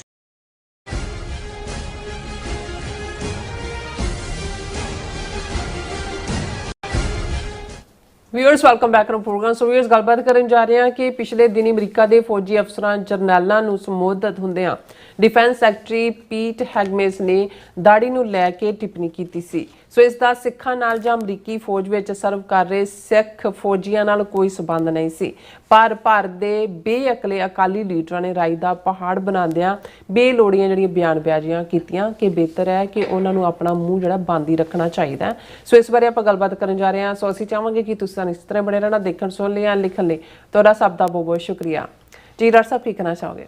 ਦੇਖੋ, ਪਿਛਲੇ ਸੈਗਮੈਂਟ ਦਾ ਇੱਕ ਪਾਰਟ ਮੈਂ ਮਿਸ ਕੀਤਾ ਹੈ ਕਿਉਂਕਿ ਇਹ ਰਿਪੋਰਟ ਮੀਡੀਆ ਦੇ ਵਿੱਚ ਗਰਦਿਸ਼ ਕਰ ਰਹੀ ਸੀ ਕਿ ਰਸ਼ੀਆ ਨੇ ਜਿਹੜਾ ਉਹਨਾਂ ਦੇ ਖਾਸ ਇੰਜਨ ਜਿਹੜੇ ਪਾਕਿਸਤਾਨ ਨੇ ਦੀ ਡਿਮਾਂਡ ਹੈ JF-17 ਬਲੌਕ 3 ਫਾਈਟਰ ਜੈਟਸ ਦੇ ਜਿਹੜੇ ਕੋ ਪ੍ਰੋਡਿਊਸ ਕਰਦਾ ਰਸ਼ੀਆ ਔਰ ਚਾਈਨਾ, ਵੀ ਉਹ ਉਹਨਾਂ ਨੇ ਜਿਹੜਾ ਦੇਣ ਦਾ ਫੈਸਲਾ ਕੀਤਾ ਪਾਕਿਸਤਾਨ ਨੂੰ। ਇਹ RD-93 MA ਇੰਜਨਸ ਨੇ, ਇਹ ਪਾਕਿਸਤਾਨ ਦੇ JF-17 ਬਲੌਕ ਜਿਹੜਾ ਉਸ ਦੇ ਲਈ ਫਾਈਟਰ ਜੈਟਸ ਲਈ ਨੇ, ਇਹ ਦੇਣ ਦਾ ਫੈਸਲਾ ਕੀਤਾ। ਹਾਲਾਂਕਿ ਇਸ ਦੇ ਉੱਤੇ ਇੰਡੀਆ ਨੇ ਕਾਫੀ ਪ੍ਰੋਟੈਸਟ ਵੀ, ਇਨਸਾਈਡ ਉਹਨਾਂ ਦਾ ਪ੍ਰੈਸ਼ਰ ਸੀ ਕਿ ਵੀ ਇਹ ਜਿਹੜਾ ਰਸ਼ੀਆ ਉਹਨਾਂ ਨੂੰ ਨਾ ਦੇ, ਹਾਲਟ ਕਰਨ ਦੇ ਲਈ ਕਿਹਾ। ਇਹ ਅਜੇ ਕਿਉਂਕਿ ਇਹ ਰਸ਼ੀਆ ਦੀ ਯੂਨਾਈਟਿਡ ਇੰਜਨ ਕਾਰਪੋਰੇਸ਼ਨ ਬਣਾਉਂਦੀ ਹੈ ਔਰ ਇਹ ਬੜੇ ਐਡਵਾਂਸ ਜੈਟ ਨੇ ਔਰ ਪਾਕਿਸਤਾਨ ਸਮਝਦਾ ਵੀ ਜੇ ਇਹ ਇੰਜਨ ਉਹਨੂੰ ਮਿਲ ਜਾਂਦੇ ਨੇ ਤਾਂ ਫਿਰ ਉਹ ਇੰਡੀਆ ਦੇ ਰਾਫੇਲ ਔਰ SU-300 SU-30 MKIs ਦਾ ਮੁਕਾਬਲਾ ਕਰਨ ਦੀ ਸਮਰੱਥਾ ਰੱਖਦੇ ਨੇ। ਹਾਲਾਂਕਿ ਭਾਰਤ ਨੇ ਇਸ ਨੂੰ ਡਿਨਾਈ ਕੀਤਾ, ਪਰ ਫਿਰ ਵੀ ਇਹ ਖਬਰਾਂ ਚੱਲ ਰਹੀਆਂ ਨੇ ਕਿ ਵੀ ਕਿਤੇ ਨਾ ਕਿਤੇ ਜਿਹੜਾ ਇਸ ਕਿਸਮ ਦਾ, ਕਿਉਂਕਿ ਰਸ਼ੀਆ ਦੇ ਪ੍ਰੈਜ਼ੀਡੈਂਟ ਪੁਤਿਨ ਦੇ ਨਾਲ ਸ਼ਹਬਾਜ਼ ਸ਼ਰੀਫ ਜਦੋਂ ਚਾਈਨਾ ਦੀ SCO ਦੀ ਮੀਟਿੰਗ ਸੀ, ਬੜੀ ਵਾਰਮ ਗੁਫ਼ਤਗੂ ਹੋਈ ਔਰ ਦੋਨਾਂ ਨੇ ਇੱਕ ਦੂਸਰੇ ਨੂੰ ਕੰਪਲੀਮੈਂਟ ਕੀਤਾ। ਸੋ ਮੈਨੂੰ ਲੱਗਦਾ ਵੀ ਬੇਸ਼ੱਕ ਹੁਣ ਭਾਰਤ ਅਮਰੀਕਾ ਤੋਂ ਦਾ ਝੰਬਿਆ ਮੁੜਿਆ ਵਾਪਸ ਰਸ਼ੀਆ ਵੱਲ, ਪਰ ਹਰ ਮੁਲਕ ਨੇ ਆਪਣੇ ਇੰਟਰਸਟ ਦੇਖਣੇ ਹੁੰਦੇ ਨੇ। ਰਸ਼ੀਆ ਨੂੰ ਵੀ ਨਜ਼ਰ ਆ ਰਿਹਾ ਸੀ ਕਿ ਵੀ ਇਹ ਤਾਂ ਹੁਣ ਮੂੰਹ ਚੁੱਕ ਕੇ ਟਰੰਪ ਦੇ ਖੈਮੇ 'ਚ ਜਾ ਬੈਠੇ ਤੇ ਉਹਨਾਂ ਨੇ ਪਾਕਿਸਤਾਨ ਨੂੰ ਜਿਹੜਾ ਹੈ ਉਹ ਖੜਾ ਕਰਨ ਦਾ ਸੋਚਿਆ ਹੋਵੇਗਾ, ਕਿਉਂਕਿ ਇਨ ਦਾ ਐਂਡ ਆਫ ਦਾ ਡੇ ਇਹ ਜਿਹੜੇ ਵੈਪਨ ਪ੍ਰੋਡਿਊਸਿੰਗ ਮੁਲਕ ਵੀ ਨੇ, ਇਹਨਾਂ ਨੇ ਆਪਣੇ ਹਥਿਆਰ ਵੀ ਵੇਚਣੇ ਨੇ। ਔਰ ਜੇ ਪਾਕਿਸਤਾਨ ਰਸ਼ੀਆ ਦੇ ਕਰੀਬ ਜਾਂਦਾ ਹੈ, ਕਿਉਂਕਿ ਆਲਰੇਡੀ ਚਾਈਨਾ ਔਰ ਅਮਰੀਕਾ ਦੇ ਕਰੀਬ ਤਾਂ ਹੈ ਹੀ ਹੈ, ਔਰ ਇਹ ਪਾਕਿਸਤਾਨ ਦੀ ਸਕਸੈਸਫੁਲ ਫੋਰਨ ਪਾਲਿਸੀ ਹੈ ਕਿ ਉਹਨੇ ਇੱਕੋ ਵੇਲੇ ਚਾਈਨਾ ਔਰ ਅਮਰੀਕਾ ਨੂੰ ਖੁਸ਼ ਰੱਖਿਆ ਹੋਇਆ। ਤੇ ਜੇ ਉਸ ਦੇ ਵਿੱਚ ਰਸ਼ੀਆ ਵੀ ਉਹਦੇ 'ਚ ਤਾਂ ਮੋਰ, ਕਿਉਂਕਿ ਜਿਹੜੇ ਉਜ਼ਬੇਕਿਸਤਾਨ ਔਰ ਤਾਜਿਕਸਤਾਨ ਔਰ ਇਹ ਸਾਰੇ ਮੁਲਕ ਨੇ ਇਹ, ਔਰ ਰਸ਼ੀਆ ਨੂੰ ਵੀ ਇਹ ਬੜੀ ਚੰਗੀ ਤਰ੍ਹਾਂ ਪਤਾ ਹੈ ਕਿ ਵੀ ਜੋ ਉਹਨਾਂ ਦਾ ਹਸ਼ਰ ਅਫਗਾਨਿਸਤਾਨ 'ਚ ਹੋਇਆ 1979 ਤੋਂ 1999 ਤੱਕ, ਜਿਹਨੇ ਸੋਵੀਅਤ ਯੂਨੀਅਨ ਦੇ 15 ਟੁਕੜੇ ਕੀਤੇ, ਉਹਦੇ 'ਚ ਪਾਕਿਸਤਾਨ ਦਾ ਬਹੁਤ ਵੱਡਾ ਰੋਲ ਹੈ। ਔਰ ਈਵਨ ਭਾਰਤ ਦੇ ਨਾਲ 4 ਰੋਜ਼ਾ ਜਿਹੜਾ ਇਹ ਮਿਸਲ ਡਰੋਨ ਜੰਗ ਹੋਈ, ਉਹਦੇ 'ਚ ਵੀ ਪਾਕਿਸਤਾਨ ਨੇ ਅਪਰ ਹੈਂਡ ਲਿਆ। ਸੋ ਇਹ ਵੀ ਇੱਕ ਰੀਜ਼ਨ ਰਸ਼ੀਆ ਵੱਲੋਂ ਹੋਏਗਾ ਵੀ ਅਲਟੀਮੇਟਲੀ ਪਾਕਿਸਤਾਨ ਇੱਕ ਵੱਡੀ ਮਿਲਟਰੀ ਪਾਵਰ ਹੈ। ਔਰ ਅਸੀਂ ਸਮਝਦੇ ਹਾਂ ਵੀ ਇਹਦੇ 'ਤੇ ਕਿਉਂਕਿ ਸਰਟਨਟੀ ਨਹੀਂ ਹੈ, ਪਰ ਇਹ ਕਿਉਂਕਿ ਡਿਸਕਸ਼ਨ 'ਚ ਸੀ, ਅਸੀਂ ਪਿਛਲੇ ਪਾਰਟ 'ਚ ਮਿਸ ਕੀਤਾ, ਇਹਨੂੰ ਡਿਸਕਸ ਕਰਦੇ ਹਾਂ। ਅੱਛਾ। ਹੁਣ ਇਹ ਬੇਸ਼ੱਕ ਹੈ ਤਾਂ 3-4 ਦਿਨ ਤੋਂ ਭਾਰਤ ਦੇ ਮੀਡੀਆ 'ਚ ਖਾਸ ਤੌਰ 'ਤੇ ਪੰਜਾਬੀ ਮੀਡੀਆ ਔਰ TRP ਵਧਾਉਣ ਵਾਲੇ ਯੂਟਿਊਬਰ ਔਰ ਦੂਜੇ, ਉਹਨਾਂ ਨੇ ਤਾਂ ਇਸ ਨੂੰ ਰਾਈ ਦਾ ਪਹਾੜ ਬਣਾਇਆ ਹੀ ਬਣਾਇਆ। ਅਤੇ ਸਾਡੇ ਵੀ ਜਥੇਦਾਰ ਤੋਂ ਲੈ ਕੇ ਤੇ ਸੁਖਬੀਰ ਬਾਦਲ ਔਰ ਸ਼੍ਰੋਮਣੀ ਕਮੇਟੀ ਪ੍ਰਧਾਨ, ਅਤੇ ਉਹ ਇੱਕ ਠੱਗ ਜਿਹਾ ਹੈਗਾ ਫੈਡਰੇਸ਼ਨ ਦਾ, ਹੁਣ SCPC 'ਚ ਜਿਹੜਾ ਉਹ ਹਲਵਾ ਮੰਡਾ ਖਾਣ ਨੂੰ ਬੜਿਆ, ਗੁਰਚਰਨ ਸਿੰਘ ਗਰੇਵਾਲ, ਉਹਨੇ ਵੀ ਬੜੀਆਂ ਬਿਆਨਬਾਜ਼ੀਆਂ ਕੀਤੀਆਂ। ਹੁਣ ਹੈ ਕੀ ਸੀ ਕਿ ਅਮਰੀਕਾ ਨੇ, ਪ੍ਰੈਜ਼ੀਡੈਂਟ ਟਰੰਪ ਨੇ, ਜਿੰਨੇ 800 ਦੇ ਕਰੀਬ ਇਹਨਾਂ ਦੇ ਅਮਰੀਕਾ ਦੇ ਫੌਜੀ ਅੱਡੇ ਨੇ ਰਾਉਂਡ ਦਾ ਗਲੋਬ, ਉਹਨਾਂ ਦੇ ਜਿਹੜੇ 4 ਸਟਾਰ ਜਨਰਲ ਵੀ 400 ਦੇ ਤੋਂ ਜ਼ਿਆਦਾ ਔਰ ਦੂਜੇ ਵੀ ਇਨ ਹੰਡਰਡਸ ਉਹ ਸੱਦੇ ਕਿ ਵੀ ਆਓ। ਅਜੇ ਤੱਕ ਵੈਸੇ ਇਨਸਾਈਡ ਕੀ ਹੈ, ਉਹਦਾ ਮਕਸਦ ਕੀ ਸੀ। ਹਾਲਾਂਕਿ ਉਹਦੇ 'ਚ ਜਿਹੜਾ ਡਿਫੈਂਸ ਸੈਕਟਰੀ ਹੈ ਪੀਟ ਹੈਗਵੇਸ, ਉਸ ਨੇ ਜਿਹੜੀ ਆਪਣੀ ਉਹਨਾਂ ਦੇ ਨੂੰ ਭਾਸ਼ਣ ਦਿੱਤਾ, ਉਸ ਦੇ ਵਿੱਚ ਜਿੱਥੇ ਉਹਨੇ ਹੋਰ ਬਹੁਤ ਸਾਰੀਆਂ ਗੱਲਾਂ ਕੀਤੀਆਂ ਜਿਹਨਾਂ ਨੂੰ ਲੈ ਕੇ ਅਮਰੀਕਨ ਫੌਜ ਦੇ ਜਿਹੜੇ ਰਿਟਾਇਰਡ ਨੇ ਔਰ ਜਿਹੜੇ ਸਿਟਿੰਗ ਵੀ ਸੀ, ਉਹ ਤਾਂ ਬਿਲਕੁਲ ਸਟੋਨ ਫੇਸਡ ਬੈਠੇ ਸੀ। ਜਿਹੜੀ ਲਾਈਵ ਵੀ ਚੱਲ ਰਿਹਾ ਸੀ, ਉਹਦੇ 'ਚ ਬਹੁਤ ਕੁਛ ਐਸਾ ਕਿਹਾ ਜਿਹੜੇ ਇੰਨੇ ਵੱਡੇ ਵੱਡੇ ਡੈਕੋਰੇਟਡ ਫੌਜੀ ਜਨਰਲ ਔਰ ਦੂਜੇ ਸੀ, ਉਹਨਾਂ ਦੀ ਬੇਇੱਜ਼ਤੀ ਕਰਨ ਵਾਂਗ ਸੀ। ਔਰ ਉਸ ਦੇ ਵਿੱਚ ਹੀ ਹੈਕਸੇਥ ਨੇ, ਜਿਹੜਾ ਖੁਦ ਵੀ ਆਰਮੀ ਦਾ ਸਾਬਕਾ ਨੈਸ਼ਨਲ ਗਾਰਡ ਆਫਿਸਰ ਹੈ, ਆਪਣੇ ਇੱਕ ਉਸੇ ਹੀ ਜਿਹੜੀ ਪ੍ਰੈਜੈਂਟੇਸ਼ਨ ਉਹਨੇ ਦਿੱਤੀ, ਉਹਦੇ 'ਚ ਉਹਨੇ ਕਿਹਾ ਕਿ ਹੁਣ ਹੋਰ ਦਾੜੀ ਨਹੀਂ, ਲੰਬੇ ਵਾਲ ਨਹੀਂ, ਸਤਹੀ ਵਿਅਕਤੀਗਤ ਦਾ ਪ੍ਰਗਟਾਵਾ ਨਹੀਂ। ਇਹ ਉਹਦੇ ਮੈਂ ਅੰਗਰੇਜ਼ੀ ਦੀ ਪੰਜਾਬੀ ਕਰ ਰਿਹਾ ਕਿ ਵੀ ਇਹ ਤੁਸੀਂ ਆਪਣਾ ਪਰਸਨੈਲਿਟੀ ਟ੍ਰੇਟ ਉਭਾਰ ਰਹੇ ਹੋ ਲੰਬੇ ਵਾਲ ਰੱਖ ਕੇ, ਦਾੜੀ ਰੱਖ ਕੇ, ਇਹ ਸਾਨੂੰ ਐਕਸੈਪਟੇਬਲ ਨਹੀਂ ਹੈ। ਜੇ ਤੁਸੀਂ ਦਾੜੀ ਚਾਹੁੰਦੇ ਹੋ ਤਾਂ ਵਿਸ਼ੇਸ਼ ਬਲਾਂ ਵਿੱਚ ਸ਼ਾਮਲ ਹੋ ਸਕਦੇ ਹੋ, ਜਾਂ ਨਹੀਂ ਤਾਂ ਇਸ ਨੂੰ ਮੁੰਨ ਦਿਓ। ਹੁਣ ਉਹ ਗੱਲ ਕਰ ਰਿਹਾ ਹੈ ਉਸ ਡਿਸਪਲਿਨ ਦੀ, ਜਿਹੜਾ ਕਿਉਂਕਿ ਬਹੁਤ ਸਾਰੀਆਂ ਕੰਸੈਸ਼ਨ ਜਿਹੜੇ ਨੇ ਪਿਛਲੇ ਪੀਰੀਅਡ ਦੇ ਵਿੱਚ ਯੂਨੀਫਾਰਮ ਦੇ ਨਾਲ ਜਿਸ ਕਿਸਮ ਦਾ ਦੂਜਾ ਕਿ ਜੀ ਇਹ ਇਵੇਂ ਹੋਏ ਤੇ ਉਵੇਂ ਹੋਏ। ਹੁਣ ਇਹ ਆਪਣੇ ਵੱਲੋਂ ਤਾਂ ਇਹ ਇੱਕ ਡਿਸਪਲਿਨ ਪੈਦਾ ਕਰਨ ਦੀ ਗੱਲ ਕਰ ਰਿਹਾ। ਇਸ ਦੇ ਹਾਲਾਂਕਿ ਇਹ ਤਾਂ ਇੱਕ ਬੜਾ ਮਾਈਨਰ ਕਾਮੈਂਟ ਸੀ, ਜਿਹੜਾ ਜਿਹਨੂੰ ਕਹਿੰਦੇ ਨੇ ਆਫ ਦਾ ਕਫ ਕਾਮੈਂਟ ਸੀ। ਹੋਰ ਬਹੁਤ ਕੁਛ ਉਹਨੇ ਐਸਾ ਕਿਹਾ, ਤੁਸੀਂ ਢਿੱਡ ਛੱਡੇ ਹੋਏ ਨੇ ਵੱਡੇ ਵੱਡੇ, ਇਹ ਫੌਜੀ ਤੁਸੀਂ ਫਿੱਟ ਹੋਵੋ ਜਿਵੇਂ ਕਮਾਂਡੋ ਹੁੰਦੇ ਨੇ ਜਾਂ ਦੂਜੇ, ਬੜੇ ਆਫੈਂਸਿਵ ਬਹੁਤ ਸਾਰੀਆਂ ਗੱਲਾਂ ਸੀਗੀਆਂ। ਲੇਕਿਨ ਹੁਣ ਇਸ ਗੱਲ ਦਾ ਸਬੰਧ, ਪਹਿਲੀ ਗੱਲ ਤਾਂ ਬੜੀ ਲਿਮਿਟਿਡ ਸਿੱਖ ਉਹਨਾਂ ਦੇ ਜਿਨ੍ਹਾਂ ਨੇ ਅਦਾਲਤਾਂ ਰਾਹੀਂ ਜਿਹੜੇ ਨੇ ਉਹ ਜਿੱਤ ਕੇ ਕੇਸ ਆਪਣੀ ਥਾਂ ਬਣਾਈ ਹੈ। ਜਦੋਂ ਅਸੀਂ ਇਸ ਦੇ ਵਿੱਚ ਦੇਖਦੇ ਹਾਂ ਕਿ ਵੀ ਕੈਪਟਨ ਸਿਮਰਤਪਾਲ ਸਿੰਘ, ਜਿਨ੍ਹਾਂ ਨੇ ਜਿਹੜਾ 2016 ਦੇ ਵਿੱਚ ਜਦੋਂ ਉਹ ਕੈਪਟਨ ਸਿਮਰਜੀਤ ਸਿੰਘ ਜਿਹੜੇ ਨੇ ਅਮਰੀਕੀ ਫੌਜ ਭਰਤੀ ਹੋਏ ਤੇ ਉਹਨਾਂ ਨੂੰ ਮਜਬੂਰ ਕੀਤਾ ਗਿਆ ਕਿ ਉਹ ਦਾੜੀ ਕੇਸ ਨਹੀਂ ਰੱਖ ਸਕਦੇ, ਉਹਨਾਂ ਨੇ ਅਦਾਲਤ ਦਾ ਰੁਖ ਕੀਤਾ ਤੇ ਕੇਸ ਜਿੱਤ ਗਏ ਔਰ ਉਹਨਾਂ ਨੂੰ ਜਿਹੜਾ ਉਹ ਫੌਜ ਸਰਵ ਕਰਦੇ ਆ ਦਸਤਾਰ ਸਜਾਉਣ ਤੇ ਦਾੜੀ ਰੱਖਣ ਦਾ ਹੱਕ ਮਿਲਿਆ। ਇਸ ਤੋਂ ਬਾਅਦ 3 ਹੋਰ ਸਿੱਖ ਫੌਜੀਆਂ ਨੂੰ ਇਹ ਹੱਕ ਮਿਲਿਆ। ਨਿਊਯਾਰਕ ਟਾਈਮਸ ਦੀ ਖਬਰ ਸੀ 2021 ਦੇ ਵਿੱਚ ਕਿ ਮਰੀਨ ਕੈਪਟਨ ਸੁਖਬੀਰ ਸਿੰਘ ਤੂਰ ਨੂੰ ਮਰੀਨ ਕਾਰਪਸ ਵਿੱਚ ਪੱਗ ਬੰਨ੍ਹਣ ਦੀ ਇਜਾਜ਼ਤ ਮਿਲੀ। ਇਸੇ ਤਰ੍ਹਾਂ ਕੈਪਟਨ ਜਿਹੜਾ ਸੁਖਬੀਰ ਸਿੰਘ ਤੂਰ ਤੋਂ ਇਲਾਵਾ ਵੀ ਹੋਰ ਜਿਹੜੀ ਹੈ ਉਹ 2 ਸਿੱਖਾਂ ਨੂੰ ਵੀ ਇਹ ਜਿਹੜਾ ਮਿਲੀ ਸੀ ਕਿ ਭਾਈ ਜੇ ਉਹ ਸਿੱਖੀ ਸਰੂਪ 'ਚ ਰਹਿਣਾ ਚਾਹੁੰਦੇ ਨੇ, ਇਹ ਧਾਰਮਿਕ ਛੋਟ ਦੇ ਉੱਤੇ ਬੇਸਡ ਇਹ ਪਾਰਟ ਸੀ।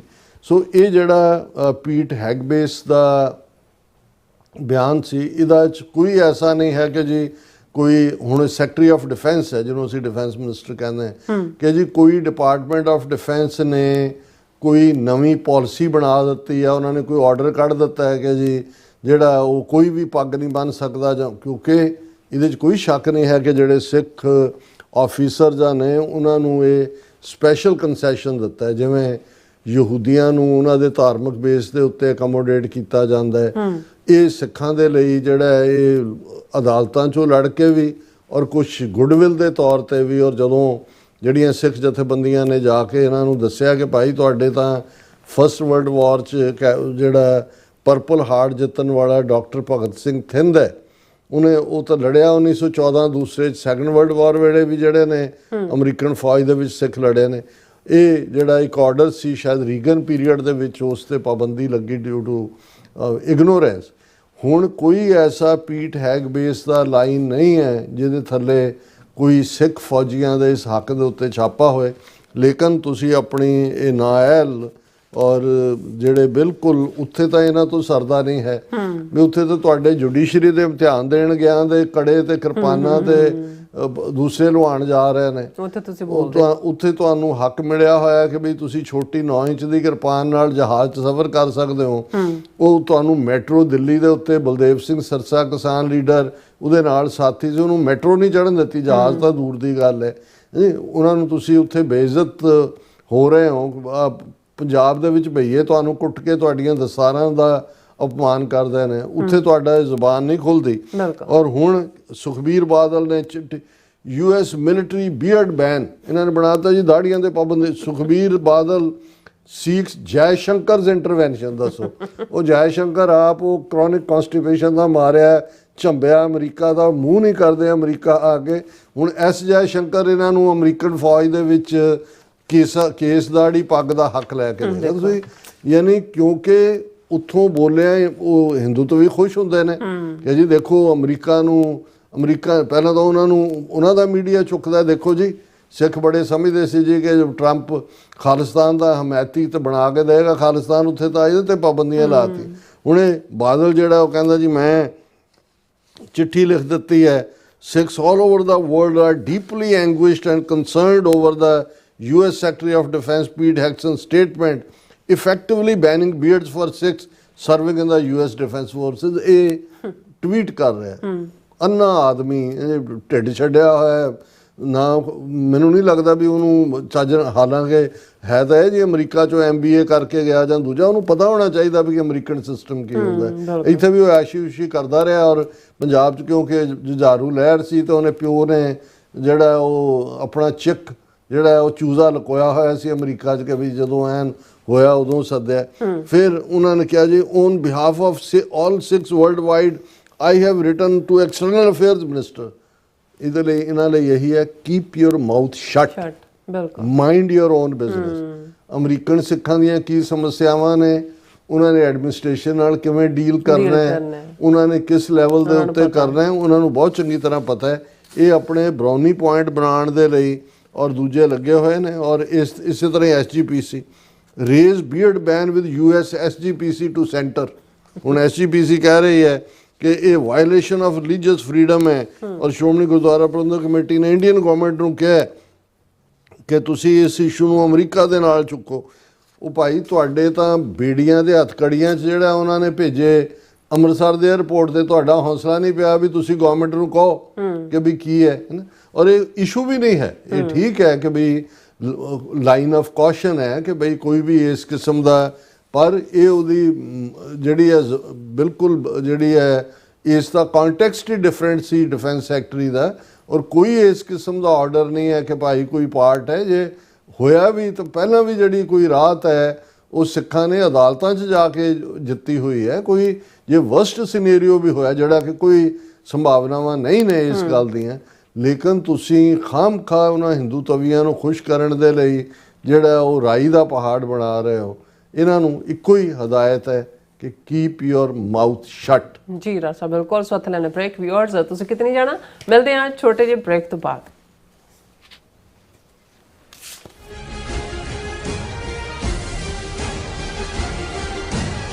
ਕੀ ਤੁਸੀਂ ਆਪਣੇ ਟੈਕਸਿਸ ਨੂੰ ਲੈ ਕੇ ਚਿੰਤਤ ਹੋ? ਤੁਸੀਂ ਆਪਣੀ ਕਮਾਈ ਲਈ ਮਿਹਨਤ ਕਰਦੇ ਹੋ, ਭਾਵੇਂ ਤੁਸੀਂ ਨੌਕਰੀ ਵਿੱਚ ਹੋਵੋ ਜਾਂ ਆਪਣਾ ਬਿਜ਼ਨਸ ਚਲਾਉਂਦੇ ਹੋ। ਜਦੋਂ ਟੈਕਸ ਭਰਨ ਦਾ ਸਮਾਂ ਆਉਂਦਾ ਹੈ ਤਾਂ ਤੁਹਾਨੂੰ ਇੱਕ ਭਰੋਸੇਯੋਗ ਟੈਕਸ ਅਕਾਊਂਟੈਂਟ ਦੀ ਲੋੜ ਹੈ ਜੋ ਟੈਕਸ ਬੈਲੈਂਸ ਦਾ ਤੁਹਾਡੇ ਪੱਖ ਵਿੱਚ ਜਾਣਾ ਯਕੀਨੀ ਬਣਾਵੇ। ਸਿਆਟਲ ਦੀ ਜਾਣੀ ਪਛਾਣੀ company accurate accountants and taxes ਤੁਹਾਡੀ ਸੇਵਾ ਵਿੱਚ ਹਾਜ਼ਰ ਹੈ। ਅਸੀਂ ਹਰ ਤਰ੍ਹਾਂ ਦੇ ਟੈਕਸ ਭਰਨ ਵਿੱਚ ਤੁਹਾਡੀ ਮਦਦ ਕਰਾਂਗੇ। ਟੈਕਸ ਸੰਬੰਧੀ ਕਿਸੇ ਵੀ ਤਰ੍ਹਾਂ ਦੇ ਸਵਾਲ ਲਈ ਅੱਜ ਹੀ ਸਾਡੇ ਤੱਕ ਪਹੁੰਚ ਕਰੋ। Accurate accountants and Texas.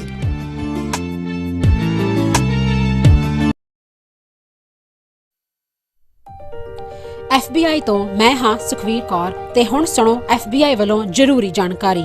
ਸਾਡੇ ਦੇਸ਼ ਅਮਰੀਕਾ ਵਿੱਚ ਬਾਹਰਲੇ ਦੇਸ਼ਾਂ ਦੀਆਂ ਸਰਕਾਰਾਂ ਵੱਲੋਂ ਅੰਤਰਰਾਸ਼ਟਰੀ ਦਬਾਅ ਪਾਇਆ ਜਾ ਰਿਹਾ ਹੈ। ਇਸ ਨੂੰ ਰੋਕਣ ਲਈ FBI ਨੂੰ ਤੁਹਾਡੇ ਸਹਿਯੋਗ ਦੀ ਲੋੜ ਹੈ। ਵਿਦੇਸ਼ੀ ਸਰਕਾਰਾਂ ਜਾਂ ਉਹਨਾਂ ਦੇ ਮੁਲਾਜ਼ਮਾਂ ਜਾਂ ਮੁਖਬਰਾਂ ਵੱਲੋਂ ਅਮਰੀਕਾ ਵਿੱਚ ਵਸਦੇ ਕਿਸੇ ਵੀ ਇਨਸਾਨ ਨਾਲ ਕੀਤੇ ਜਾ ਰਹੇ ਅੰਤਰਰਾਸ਼ਟਰੀ ਦਬਾਅ ਦੀਆਂ ਕੁਝ ਕਿਸਮਾਂ ਇਹ ਨੇ: ਨਿਗਰਾਨੀ ਰੱਖਣੀ, ਪਿੱਛਾ ਕਰਨਾ, ਤੰਗ ਪਰੇਸ਼ਾਨ ਕਰਨਾ, ਅਗਵਾ ਕਰਨ ਦੀ ਕੋਸ਼ਿਸ਼ ਜਾਂ ਉਸ ਤੇ ਸਰੀਰਕ ਹਮਲਾ ਕਰਨਾ ਅਤੇ ਧਮਕੀਆਂ ਤੇ ਡਰਾਵੇ ਰਾਹੀਂ ਜ਼ਬਰਦਸਤੀ ਕਿਸੇ ਭਾਈਚਾਰੇ ਜਾਂ ਵਿਅਕਤੀਆਂ ਬਾਰੇ ਜਾਣਕਾਰੀ ਇਕੱਠੀ ਕਰਨ ਦੀ ਕੋਸ਼ਿਸ਼ ਕਰਨੀ, ਕਿਸੇ ਨੂੰ ਉਸ ਦੇ ਮੂਲ ਦੇਸ਼ ਨੂੰ ਮੁੜਨ ਲਈ ਮਜਬੂਰ ਕਰਨਾ ਜਾਂ ਮੂਲ ਦੇਸ਼ ਵਿੱਚ ਵਸਦੇ ਉਸ ਦੇ ਰਿਸ਼ਤੇਦਾਰਾਂ ਨੂੰ ਡਰਾਉਣਾ ਜਾਂ ਹਿਰਾਸਤ ਵਿੱਚ ਲੈਣਾ, ਕਿਸੇ ਦੇ ਕੰਪਿਊਟਰ ਜਾਂ ਫੋਨ ਨੂੰ ਹੈਕ ਕਰਕੇ ਉਸ ਦੀ ਨਿੱਜਤਾ ਤੇ ਹਮਲਾ ਕਰਨਾ ਜਾਂ ਉਸ ਬਾਰੇ ਇੰਟਰਨੈਟ ਤੇ ਕੂੜ ਪ੍ਰਚਾਰ ਕਰਨਾ, ਕਿਸੇ ਦੀਆਂ ਵਿੱਤੀ ਜਾਇਦਾਦਾਂ ਨੂੰ ਜ਼ਬਤ ਕਰਨਾ। ਜੇ ਤੁਹਾਨੂੰ ਲੱਗਦਾ ਹੈ ਕਿ ਤੁਸੀਂ ਅੰਤਰਰਾਸ਼ਟਰੀ ਦਬਾਅ ਦੇ ਸ਼ਿਕਾਰ ਹੋ ਤਾਂ FBI ਨੂੰ ਹੁਣੇ ਕਾਲ ਕਰੋ 1-800-CALL-FBI ਜਾਂ 1-800-225-5324 ਤੇ ਸੰਪਰਕ ਕਰੋ। ਤੇ ਜੇ ਤੁਹਾਡੇ ਲਈ ਅੰਗਰੇਜ਼ੀ ਵਿੱਚ ਗੱਲ ਕਰਨਾ ਮੁਸ਼ਕਲ ਹੈ ਤਾਂ ਤੁਸੀਂ ਪੰਜਾਬੀ ਵਿੱਚ ਗੱਲ ਕਰਨ ਲਈ ਕਹਿ ਸਕਦੇ ਹੋ ਜਾਂ FBI ਦੀ ਵੈਬਸਾਈਟ tips.fbi.gov ਤੇ ਆਪਣੀ ਸ਼ਿਕਾਇਤ ਦਰਜ ਕਰਾਓ। ਹੋਰ ਜਾਣਕਾਰੀ ਲਈ ਦੇਖੋ fbi.gov/TNR। ਜੇਕਰ ਤੁਸੀਂ ਤੁਰੰਤ ਸਰੀਰਕ ਖਤਰੇ ਵਿੱਚ ਹੋ ਤਾਂ 911 ਤੇ ਕਾਲ ਕਰੋ। FBI ਵੱਲੋਂ ਤੁਹਾਡੀ ਰਿਪੋਰਟ ਕਦੀ ਵੀ ਕਿਸੇ ਵਿਦੇਸ਼ੀ ਸਰਕਾਰ ਨਾਲ ਸਾਂਝੀ ਨਹੀਂ ਕੀਤੀ ਜਾਵੇਗੀ। FBI ਦਾ ਮਨੋਰਥ ਅਮਰੀਕਾ ਵਿੱਚ ਵਸਦੇ ਲੋਕਾਂ ਦੀ ਰੱਖਿਆ ਕਰਨਾ ਅਤੇ ਯੂਨਾਈਟਿਡ ਸਟੇਟਸ ਦੇ ਸੰਵਿਧਾਨ ਨੂੰ ਕਾਇਮ ਰੱਖਣਾ ਹੈ।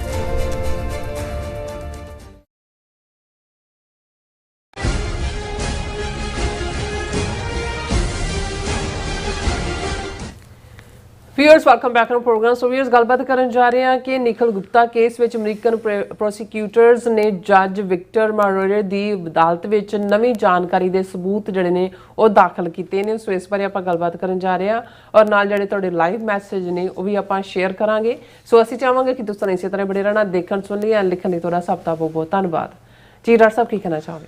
ਦੇਖੋ, ਕਿਉਂਕਿ ਅਮਰੀਕਾ ਦੀ ਧਰਤੀ ਤੇ ਅਮਰੀਕਨ ਸਿਟੀਜ਼ਨ ਨੂੰ ਮਾਰਨ ਔਰ ਜਿਸ ਲੈਵਲ ਦੇ ਉੱਤੇ ਫਿਰ ਨਿਖਿਲ ਗੁਪਤਾ ਜਿਸ ਨੂੰ 1 ਸਾਲ ਦੇ ਐਫਰਟ ਬਾਅਦ ਚੈੱਕ ਰਿਪਬਲਿਕ ਤੋਂ ਐਕਸਟ੍ਰਾਡਾਈਟ ਕਰਕੇ ਅਮਰੀਕਾ ਦੀਆਂ ਲਾ ਐਨਫੋਰਸਮੈਂਟ ਏਜੰਸੀਜ਼ ਇੱਥੇ ਲਿਆਈਆਂ ਨੇ, 3 ਨਵੰਬਰ ਤੋਂ ਉਸ ਦਾ ਟ੍ਰਾਇਲ ਸ਼ੁਰੂ ਹੋਣ ਜਾ ਰਿਹਾ।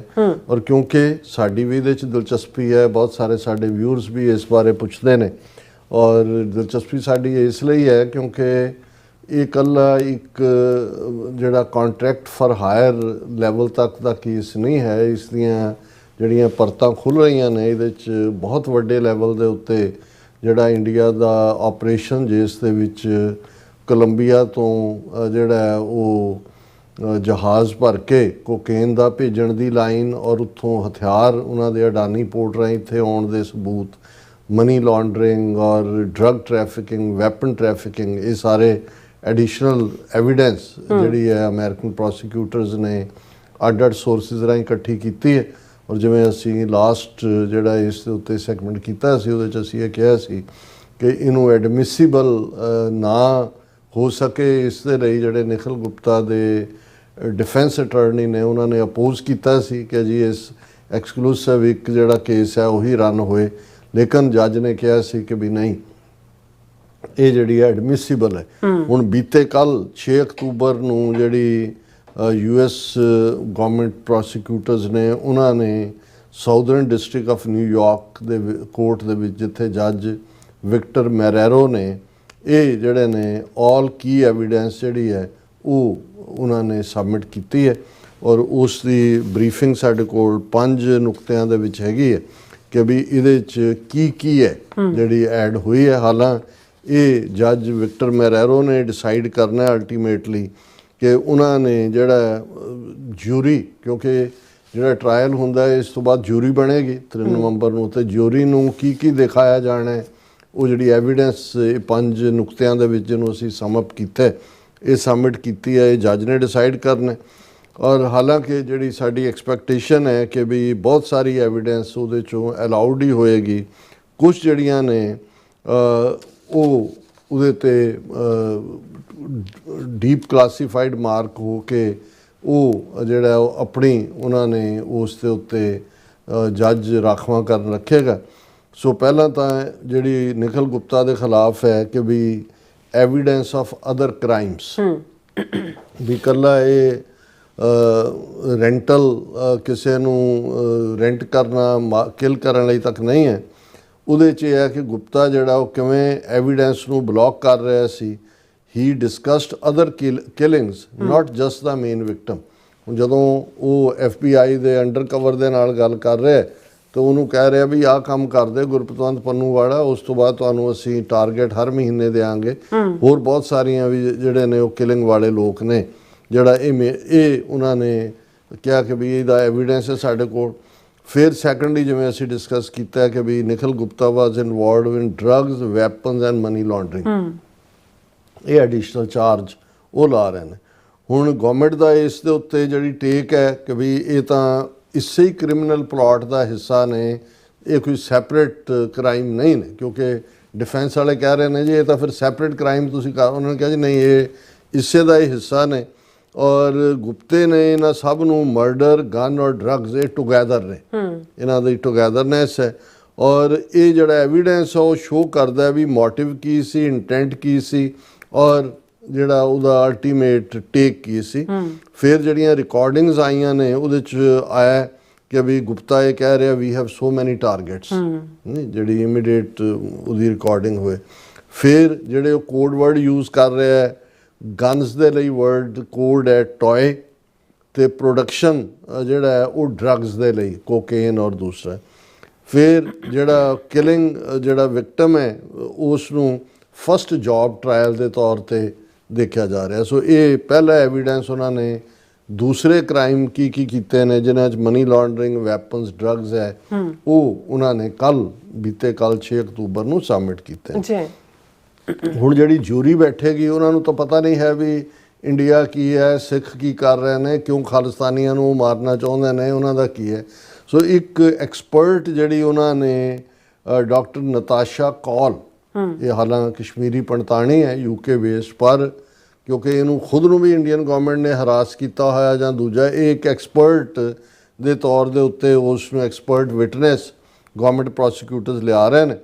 ਔਰ ਗਵਰਨਮੈਂਟ ਇਹ ਚਾਹੁੰਦੀ ਹੈ ਕਿ ਉਹ ਐਕਸਪਲੇਨ ਕਰੇ ਕਿ ਇੰਡੀਆ ਦੀ ਰਾ ਇੰਟੈਲੀਜੈਂਸ ਏਜੰਸੀ ਕੀ ਹੈ, ਔਰ ਉਹ ਸਿੱਖ ਸੈਪਰੇਟਿਸਟ ਨੂੰ ਜਿਹੜੇ ਸਿੱਖ ਅੱਡ ਹੋਣਾ ਚਾਹੁੰਦੇ ਨੇ ਉਹ ਕਿਵੇਂ ਨਿਸ਼ਾਨਾ 'ਤੇ ਉਹ ਲੈ ਰਹੀ ਹੈ ਔਰ ਕਿਉਂ ਲੈ ਰਹੀ ਹੈ। ਔਰ why Indian officials like Yadav would want the victim killed, ਉਹਨੂੰ ਕਿਉਂ ਹਰਦੀਪ ਨਿੱਜਰ ਜਾਂ ਗੁਰਪਤਵੰਤ ਪੰਨੂ ਜਿਹਦਾ ਮਰਡਰ ਪਲਾਟ ਫਾਈਲ ਕੀਤਾ, ਕਿਉਂ ਜਿਹੜਾ ਉਹ ਰਾਹ ਚਾਹੁੰਦੀ ਹੈ ਇਹਨਾਂ ਨੂੰ ਮਾਰਨਾ। ਡਿਫੈਂਸ ਕਹਿੰਦੇ ਆ ਕਿ ਜੀ ਇਹ ਤਾਂ ਫਿਰ ਪੋਲੀਟੀਕਲ ਹੋ ਜਾਏਗਾ, ਪ੍ਰੈਜੂਡਿਸ ਹੋਏਗਾ ਆਲਰੇਡੀ। ਔਰ ਇਸ ਦੇ ਉੱਤੇ ਗਵਰਨਮੈਂਟ ਇਹ ਕਹਿੰਦੀ ਹੈ ਕਿ ਇਹ ਬੈਕਗਰਾਊਂਡ ਹੈ ਤਾਂ ਕਿ ਜੂਰੀ ਅੰਡਰਸਟੈਂਡ ਕਰ ਸਕੇ ਵੀ ਉਹਨੂੰ ਮਾਰਨ ਦਾ ਖਾਲਿਸਤਾਨੀਆਂ ਨੂੰ ਮੋਟਿਵ ਕੀ ਹੈ, ਕੌਨਟੈਕਸਟ ਕੀ ਹੈ। ਉਹ ਕੋਈ ਪੋਲੀਟਿਕਸ ਦੀ ਗੱਲ ਨਹੀਂ ਕਰੇਗੀ, ਉਹ ਤਾਂ ਸਿਰਫ ਇਹ ਦੱਸੇਗੀ ਕਿ ਰਾ ਕਿਵੇਂ ਆਪਰੇਟ ਕਰਦੀ ਹੈ ਔਰ ਕਿਵੇਂ ਸਿੱਖ ਐਕਟਿਵਿਸਟ ਨੂੰ ਟਾਰਗੇਟ ਕਰਦੀ ਹੈ। ਇਹ ਜਿਹੜਾ ਨੰਬਰ 2 ਜਿਹੜੀ ਸਬਮਿਸ਼ਨ ਹੈ ਉਹ ਨਤਾਸ਼ਾ ਕੌਲ ਜਿਹੜੀ ਹੈ ਐਜ਼ ਏ ਐਕਸਪਰਟ ਵਿਟਨੈਸ ਆ ਰਹੀ ਹੈ। ਤੀਸਰੀ ਜਿਹੜੀ ਸਬਮਿਸ਼ਨ ਹੈ ਜਿਹੜੀ ਇਹਨਾਂ ਨੇ ਪ੍ਰੋਸੀਕਿਊਟਰਸ ਨੇ ਥਰੂ ਗੂਗਲ ਅਕਾਊਂਟ ਐਵੀਡੈਂਸ ਜਿਸ ਨੂੰ ਕਿਹਾ, ਔਰ ਇਹਦੇ 'ਚ 2 Gmail ਅਕਾਊਂਟ ਨੇ, ਇੱਕ onlybutt095@gmail.com, ਇੱਕ ਵਿਕਾਸ 0yadav@gmail.com। ਇਹਨਾਂ ਦੇ ਕਿਉਂਕਿ ਜੋ ਵਰਡ ਤੁਸੀਂ ਪ੍ਰਿੰਟ ਕਰਦੇ ਹੋ ਜਾਂ ਉਹ ਕਿਤੇ ਨਾ ਕਿਤੇ ਰਿਕਾਰਡ ਹੁੰਦਾ, ਉਹ ਇਹਨਾਂ ਨੇ ਗੂਗਲ ਅਕਾਊਂਟ 'ਚੋਂ ਕੱਢੇ ਨੇ। ਉਹਨਾਂ ਨੇ ਗਵਰਨਮੈਂਟ ਨੇ ਕਿਹਾ ਵੀ ਇਹ ਦੋਨੋਂ ਹੀ ਜਿਹੜੇ Gmail ਅਕਾਊਂਟ ਨੇ ਯਾਦਵ ਦੇ ਨੇ, ਜਿਹੜਾ ਕਿ ਗੁਪਤੇ ਦਾ ਹੈਂਡਲਰ ਸੀ, ਜਿਹਦੇ ਨਾਲ ਨਿਖਿਲ ਗੁਪਤਾ ਕਮਿਊਨੀਕੇਟ ਕਰ ਰਿਹਾ ਸੀ। ਔਰ ਐਵੀਡੈਂਸ ਜਿਹੜੀ ਆ ਉਹ ਜ਼ਰੂਰੀ ਹੈ। ਉਹਨਾਂ ਨੇ ਕਿਹਾ ਕਿ ਵੀ ਇਹਦੇ 'ਚ ਕਿਉਂਕਿ ਯਾਦਵ ਨੇ ਆਪਣਾ ਇੱਕ ਹੋਰ ਨਾਂ ਡੀਲ ਕਰਨ ਅਮਾਨਤ ਰੱਖਿਆ ਹੋਇਆ ਸੀ, ਔਰ ਉਸ ਦੇ ਉੱਤੇ ਉਹ ਇੱਕੋ ਹੀ ਉਹੀ ਫੋਨ ਨੰਬਰ ਹੈ ਜਿਹੜਾ ਅਮਾਨਤ ਯੂਜ਼ ਕਰ ਰਿਹਾ, ਜਿਹੜਾ ਇਨਫੈਕਟ ਯਾਦਵ ਹੈ ਉਸ ਦੇ ਪਿੱਛੇ ਇੱਕੋ ਹੀ IP ਐਡਰੈਸ ਹੈ। ਈਮੇਲ ਜਿਹੜਾ ਸਾਈਨਡ ਹੈ ਉਹ ਵਿਕਾਸ ਯਾਦਵ ਦੇ ਥੱਲੇ ਹੈ, ਔਰ photos of a man in military uniform labelled Vikas Yadav.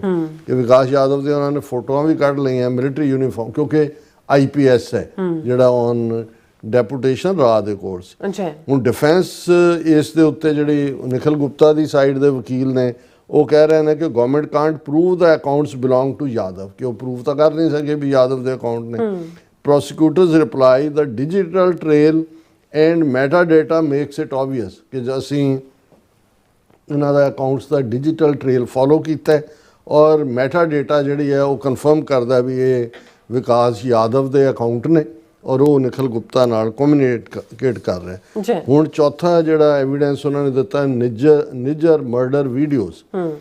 ਹੁਣ ਉਹਨਾਂ ਨੇ ਸ਼ਾਰਟ 7 ਸੈਕਿੰਡ ਕਲਿੱਪ ਸ਼ੋਅ ਕੀਤੀ ਕਿ ਹਰਦੀਪ ਸਿੰਘ ਨਿੱਜਰ ਨੂੰ ਜਿਹੜਾ ਇਹ ਨਿਖਿਲ ਗੁਪਤਾ ਹੈ ਉਹ ਅੰਡਰ ਕਵਰ ਨੂੰ ਭੇਜ ਰਿਹਾ, ਜਿਹਨੂੰ ਕਹਿੰਦਾ ਵੀ ਗੁਰਪਤਵੰਤ ਪੰਨੂ ਨੂੰ ਮਾਰਨਾ ਹੈ, ਕਿ ਆਹ ਦੇਖ ਜਿਹੜਾ ਇਹ ਆਪਣੀ ਗੱਡੀ ਦੇ ਵਿੱਚ ਮਰਿਆ ਪਿਆ ਉਦੋਂ, ਔਰ ਅਜੇ ਉਹਨੂੰ ਕੁਛ ਘੰਟਾ ਹੀ ਕਿ ਕੁਛ ਮਿੰਟ ਹੀ ਹੋਏ ਸੀ ਕਿ ਉਹਦੇ ਕੋਲ ਉਹ ਪਿਕਚਰ ਸੀ, ਇਹਦੇ ਕੋਲ ਨਿਖਿਲ ਗੁਪਤੇ ਕੋਲ, ਔਰ ਉਹ ਜਿਹਨੂੰ ਅੰਡਰ ਕਵਰ ਨੂੰ ਹਾਇਰ ਕਰ ਰਿਹਾ ਸੀ ਜਿਹੜਾ ਕਿ FBI ਦਾ ਸੀ, ਉਸ ਨੂੰ ਭੇਜ ਰਿਹਾ ਸੀ ਕਿ ਵੀ in his car Gupta send the video to others as proof 1 target was done. ਉਹਨੇ ਕਿਹਾ ਜੀ ਇੱਕ ਅਸੀਂ ਸਮੇਟ ਦਿੱਤਾ ਹੈ, ਹੁਣ ਬਾਕੀ ਵੀ ਸਮੇਟ ਦੇਣੇ ਨੇ।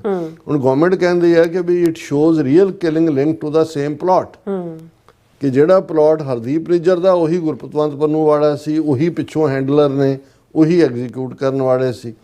ਇਹਦਾ ਮਤਲਬ ਹੈ ਕਿ ਗੁਪਤੇ ਨੂੰ ਪੂਰਾ ਨੌਲੇਜ, ਇੰਟੈਂਟ ਔਰ ਕੰਸਪੀਰੇਸੀ 'ਚੋਂ ਇਸ ਸਾਰੇ ਦਾ ਹਿੱਸਾ ਸੀ ਹਰਦੀਪ ਨਿੱਜਰ ਮਰਡਰ 'ਚ ਵੀ। ਔਰ ਇਹ ਅਨਫੇਅਰ ਨਹੀਂ ਹੈ, ਫੈਕਚੁਅਲ ਐਵੀਡੈਂਸ ਹੈ। ਤੇ ਡਿਫੈਂਸ ਕਹਿੰਦਾ ਜੀ ਇਟਸ ਟੂ ਪ੍ਰੈਜੂਡੀਸ਼ੀਅਲ। ਉਹਨਾਂ ਨੇ ਪ੍ਰੋਸੀਕਿਊਟਰ ਕਿਹਾ Gupta himself used it as a motivation so it is fair game, ਕਿ ਵੀ ਉਹ ਤਾਂ ਖੁਦ ਉਹਨੂੰ ਕਹਿ ਰਿਹਾ ਦੇਖ ਇਹ ਅਸੀਂ ਨਿਬੇੜਤਾ, ਹੁਣ ਇਹਨੂੰ ਤੂੰ ਨਿਬੇੜਨਾ। ਇਹ ਵੀ ਕਹਿ ਰਿਹਾ, ਉਹਨੇ ਕਿਹਾ ਜੀ ਮੈਂ ਦਫ਼ਤਰ 'ਚ ਗਿਆ, ਤੇ ਦੂਜਾ ਉਹਨੇ ਕਿਹਾ ਜੇ ਹੋਰ ਵੀ ਹੋਏ ਸਭ ਬ੍ਰਿੰਗ ਦੈਮ ਡਾਊਨ। ਹੁਣ ਜਿਹੜਾ ਸਰਕਾਰ ਦਾ ਕੋਰ ਆਰਗੂਮੈਂਟ ਹੈ as a evidence, all this evidence explains the full story. Full story ਕੀ ਹੈ? ਇਹ ਸਾਬਤ ਕਰਦੀ ਹੈ ਕਿ Gupta worked with Indian officials. ਮਤਲਬ ਜਿਹੜੀ ਸਰਕਾਰੀ ਸਾਈਡ ਕੋਰਟ 'ਚ 3 ਨਵੰਬਰ ਦੇ ਟਰਾਇਲ 'ਚ ਪ੍ਰੂਵ ਕਰਨਾ ਚਾਹੁੰਦੀ ਹੈ ਕਿ ਇਹ ਜਿਹੜਾ ਨਿਖਿਲ ਗੁਪਤਾ ਹੈ ਇਹ ਇੰਡੀਅਨ ਆਫੀਸ਼ੀਅਲ ਦੀਆਂ ਹਦਾਇਤਾਂ 'ਤੇ ਕੰਮ ਕਰ ਰਿਹਾ ਸੀ। ਪਲੈਨਡ ਮਲਟੀਪਲ ਅਸੈਸੀਨੇਸ਼ਨ, ਬਹੁਤ ਸਾਰਿਆਂ ਦੇ ਕਤਲ ਪਲਾਨ ਹੋ ਰਹੇ ਸੀ ਅਮਰੀਕਾ ਕੈਨੇਡਾ 'ਚ। Offered guns drugs and money as payment, ਇਹ ਐਜ਼ ਏ ਪੇਮੈਂਟ ਗਨਸ ਦਾ ਸਮਗਲਿੰਗ ਔਰ ਡਰੱਗਸ ਦੀ ਔਰ money laundering. Used Google accounts and coded messages to coordinate, ਕਿ ਗੂਗਲ ਅਕਾਊਂਟ ਰਾਹੀਂ ਕੋਡਡ ਮੈਸੇजेस ਰਾਹੀਂ ਜਿਹੜੇ ਇਹਨਾਂ ਨੇ ਡੀਕੋਡ ਕੀਤੇ, ਕਿਉਂਕਿ ਜਦੋਂ ਇਹਨਾਂ ਨੇ ਨਿਖਿਲ ਗੁਪਤਾ ਨੂੰ ਚੁੱਕਿਆ ਉੱਥੋਂ ਚੈੱਕ ਰਿਪਬਲਿਕ ਆਪਣੀ ਗੱਡੀ 'ਚ ਬਿਠਾਇਆ, ਇਹਨੇ ਵੋਲੰਟੈਰਲੀ ਆਪਣੇ ਜਿਹੜੇ ਪਾਸਵਰਡ ਨੇ ਉਹ ਦਿੱਤੇ, ਜੋ ਉਹਦੇ ਫੋਨ ਕਿਉਂਕਿ ਉਹਦੇ ਕੋਲ ਸੀ, ਉਹਦੇ ਤੋਂ ਹੀ ਉਹਨਾਂ ਨੇ ਇਹ ਸਾਰਾ ਬਹੁਤ ਸਾਰਾ ਐਵੀਡੈਂਸ ਉਹਦੇ 'ਚੋਂ ਕੱਢਿਆ।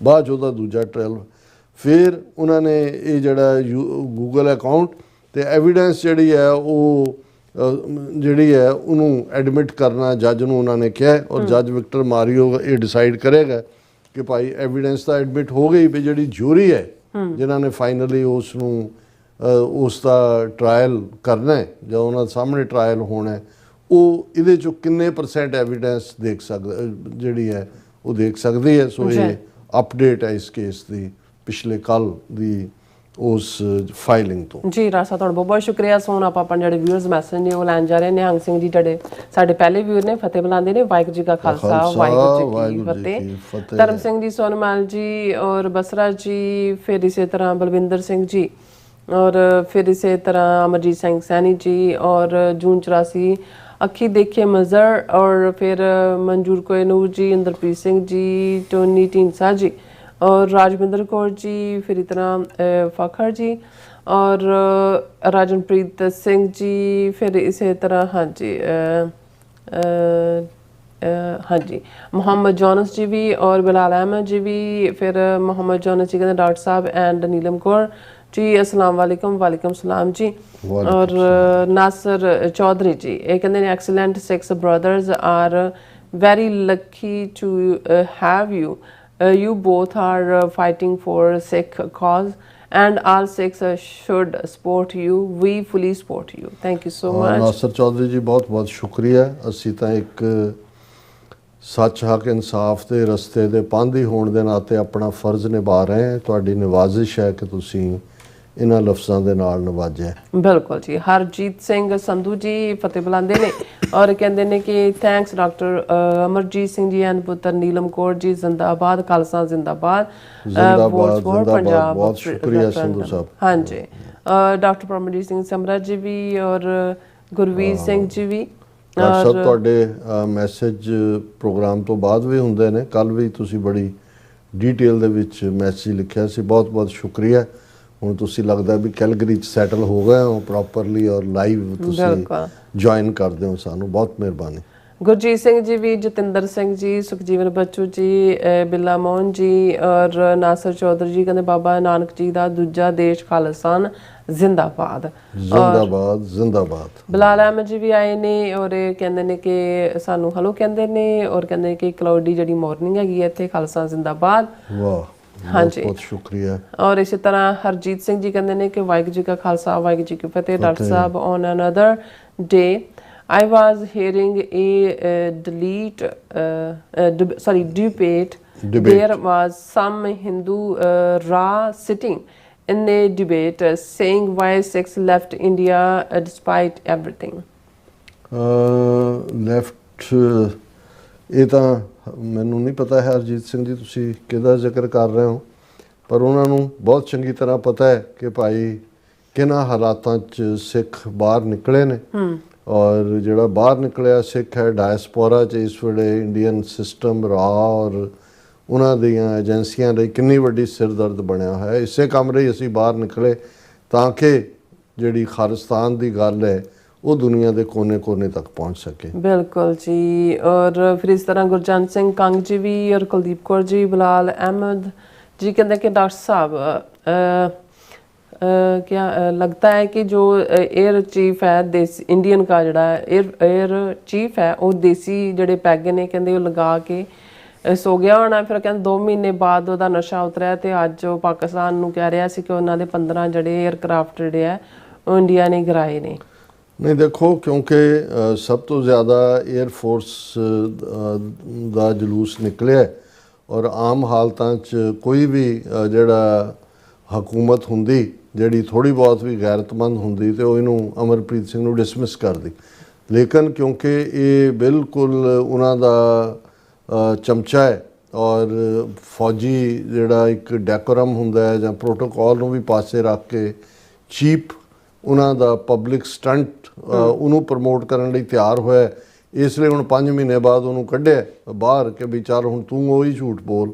ਔਰ ਇਸ ਤੋਂ ਬਿਯੋਂਡ ਕੋਈ ਉਹਦੀ ਤੁਸੀਂ ਸ਼ਕਲ ਵੀ ਦੇਖੋ ਤੇ ਹਰਦੂ ਲਾਨਤ ਲਿਖਿਆ ਹੋਇਆ ਉਹਦੇ ਮੂੰਹ ਤੇ ਔਰ ਨਜ਼ਰ ਆਉਂਦਾ ਹੈ ਕਿ ਭਾਈ ਬਿਲਕੁਲ ਕੋਰਾ ਸਫੇਦ ਝੂਠ ਬੋਲ ਰਿਹਾ। ਅਸੀਂ ਮੁਹੰਮਦ ਜਾਕੂਬ ਜੀ ਨੂੰ ਯਾਦ ਕਰ ਰਹੇ ਸੀ, ਉਹ ਆ ਗਏ ਨੇ ਸੌਂ ਕੇ। ਅਸੀਂ ਕਹਿ ਰਹੇ ਸੀ ਤਬੀਅਤ ਵਗੈਰਾ ਉਹਨਾਂ ਦੀ ਜਿੱਦਾਂ ਠੀਕ ਨਹੀਂ ਹੈਗੀ ਤੇ ਕਹਿੰਦੇ ਮੈਂ ਸੋ ਗਿਆ ਸੀ ਤੇ ਕਹਿੰਦੇ ਬਾਅਦ ਵਿੱਚ ਕਹਿੰਦੇ ਮੈਂ ਪ੍ਰੋਗਰਾਮ ਦੇਖਾਂਗਾ। So nice, thank you so much.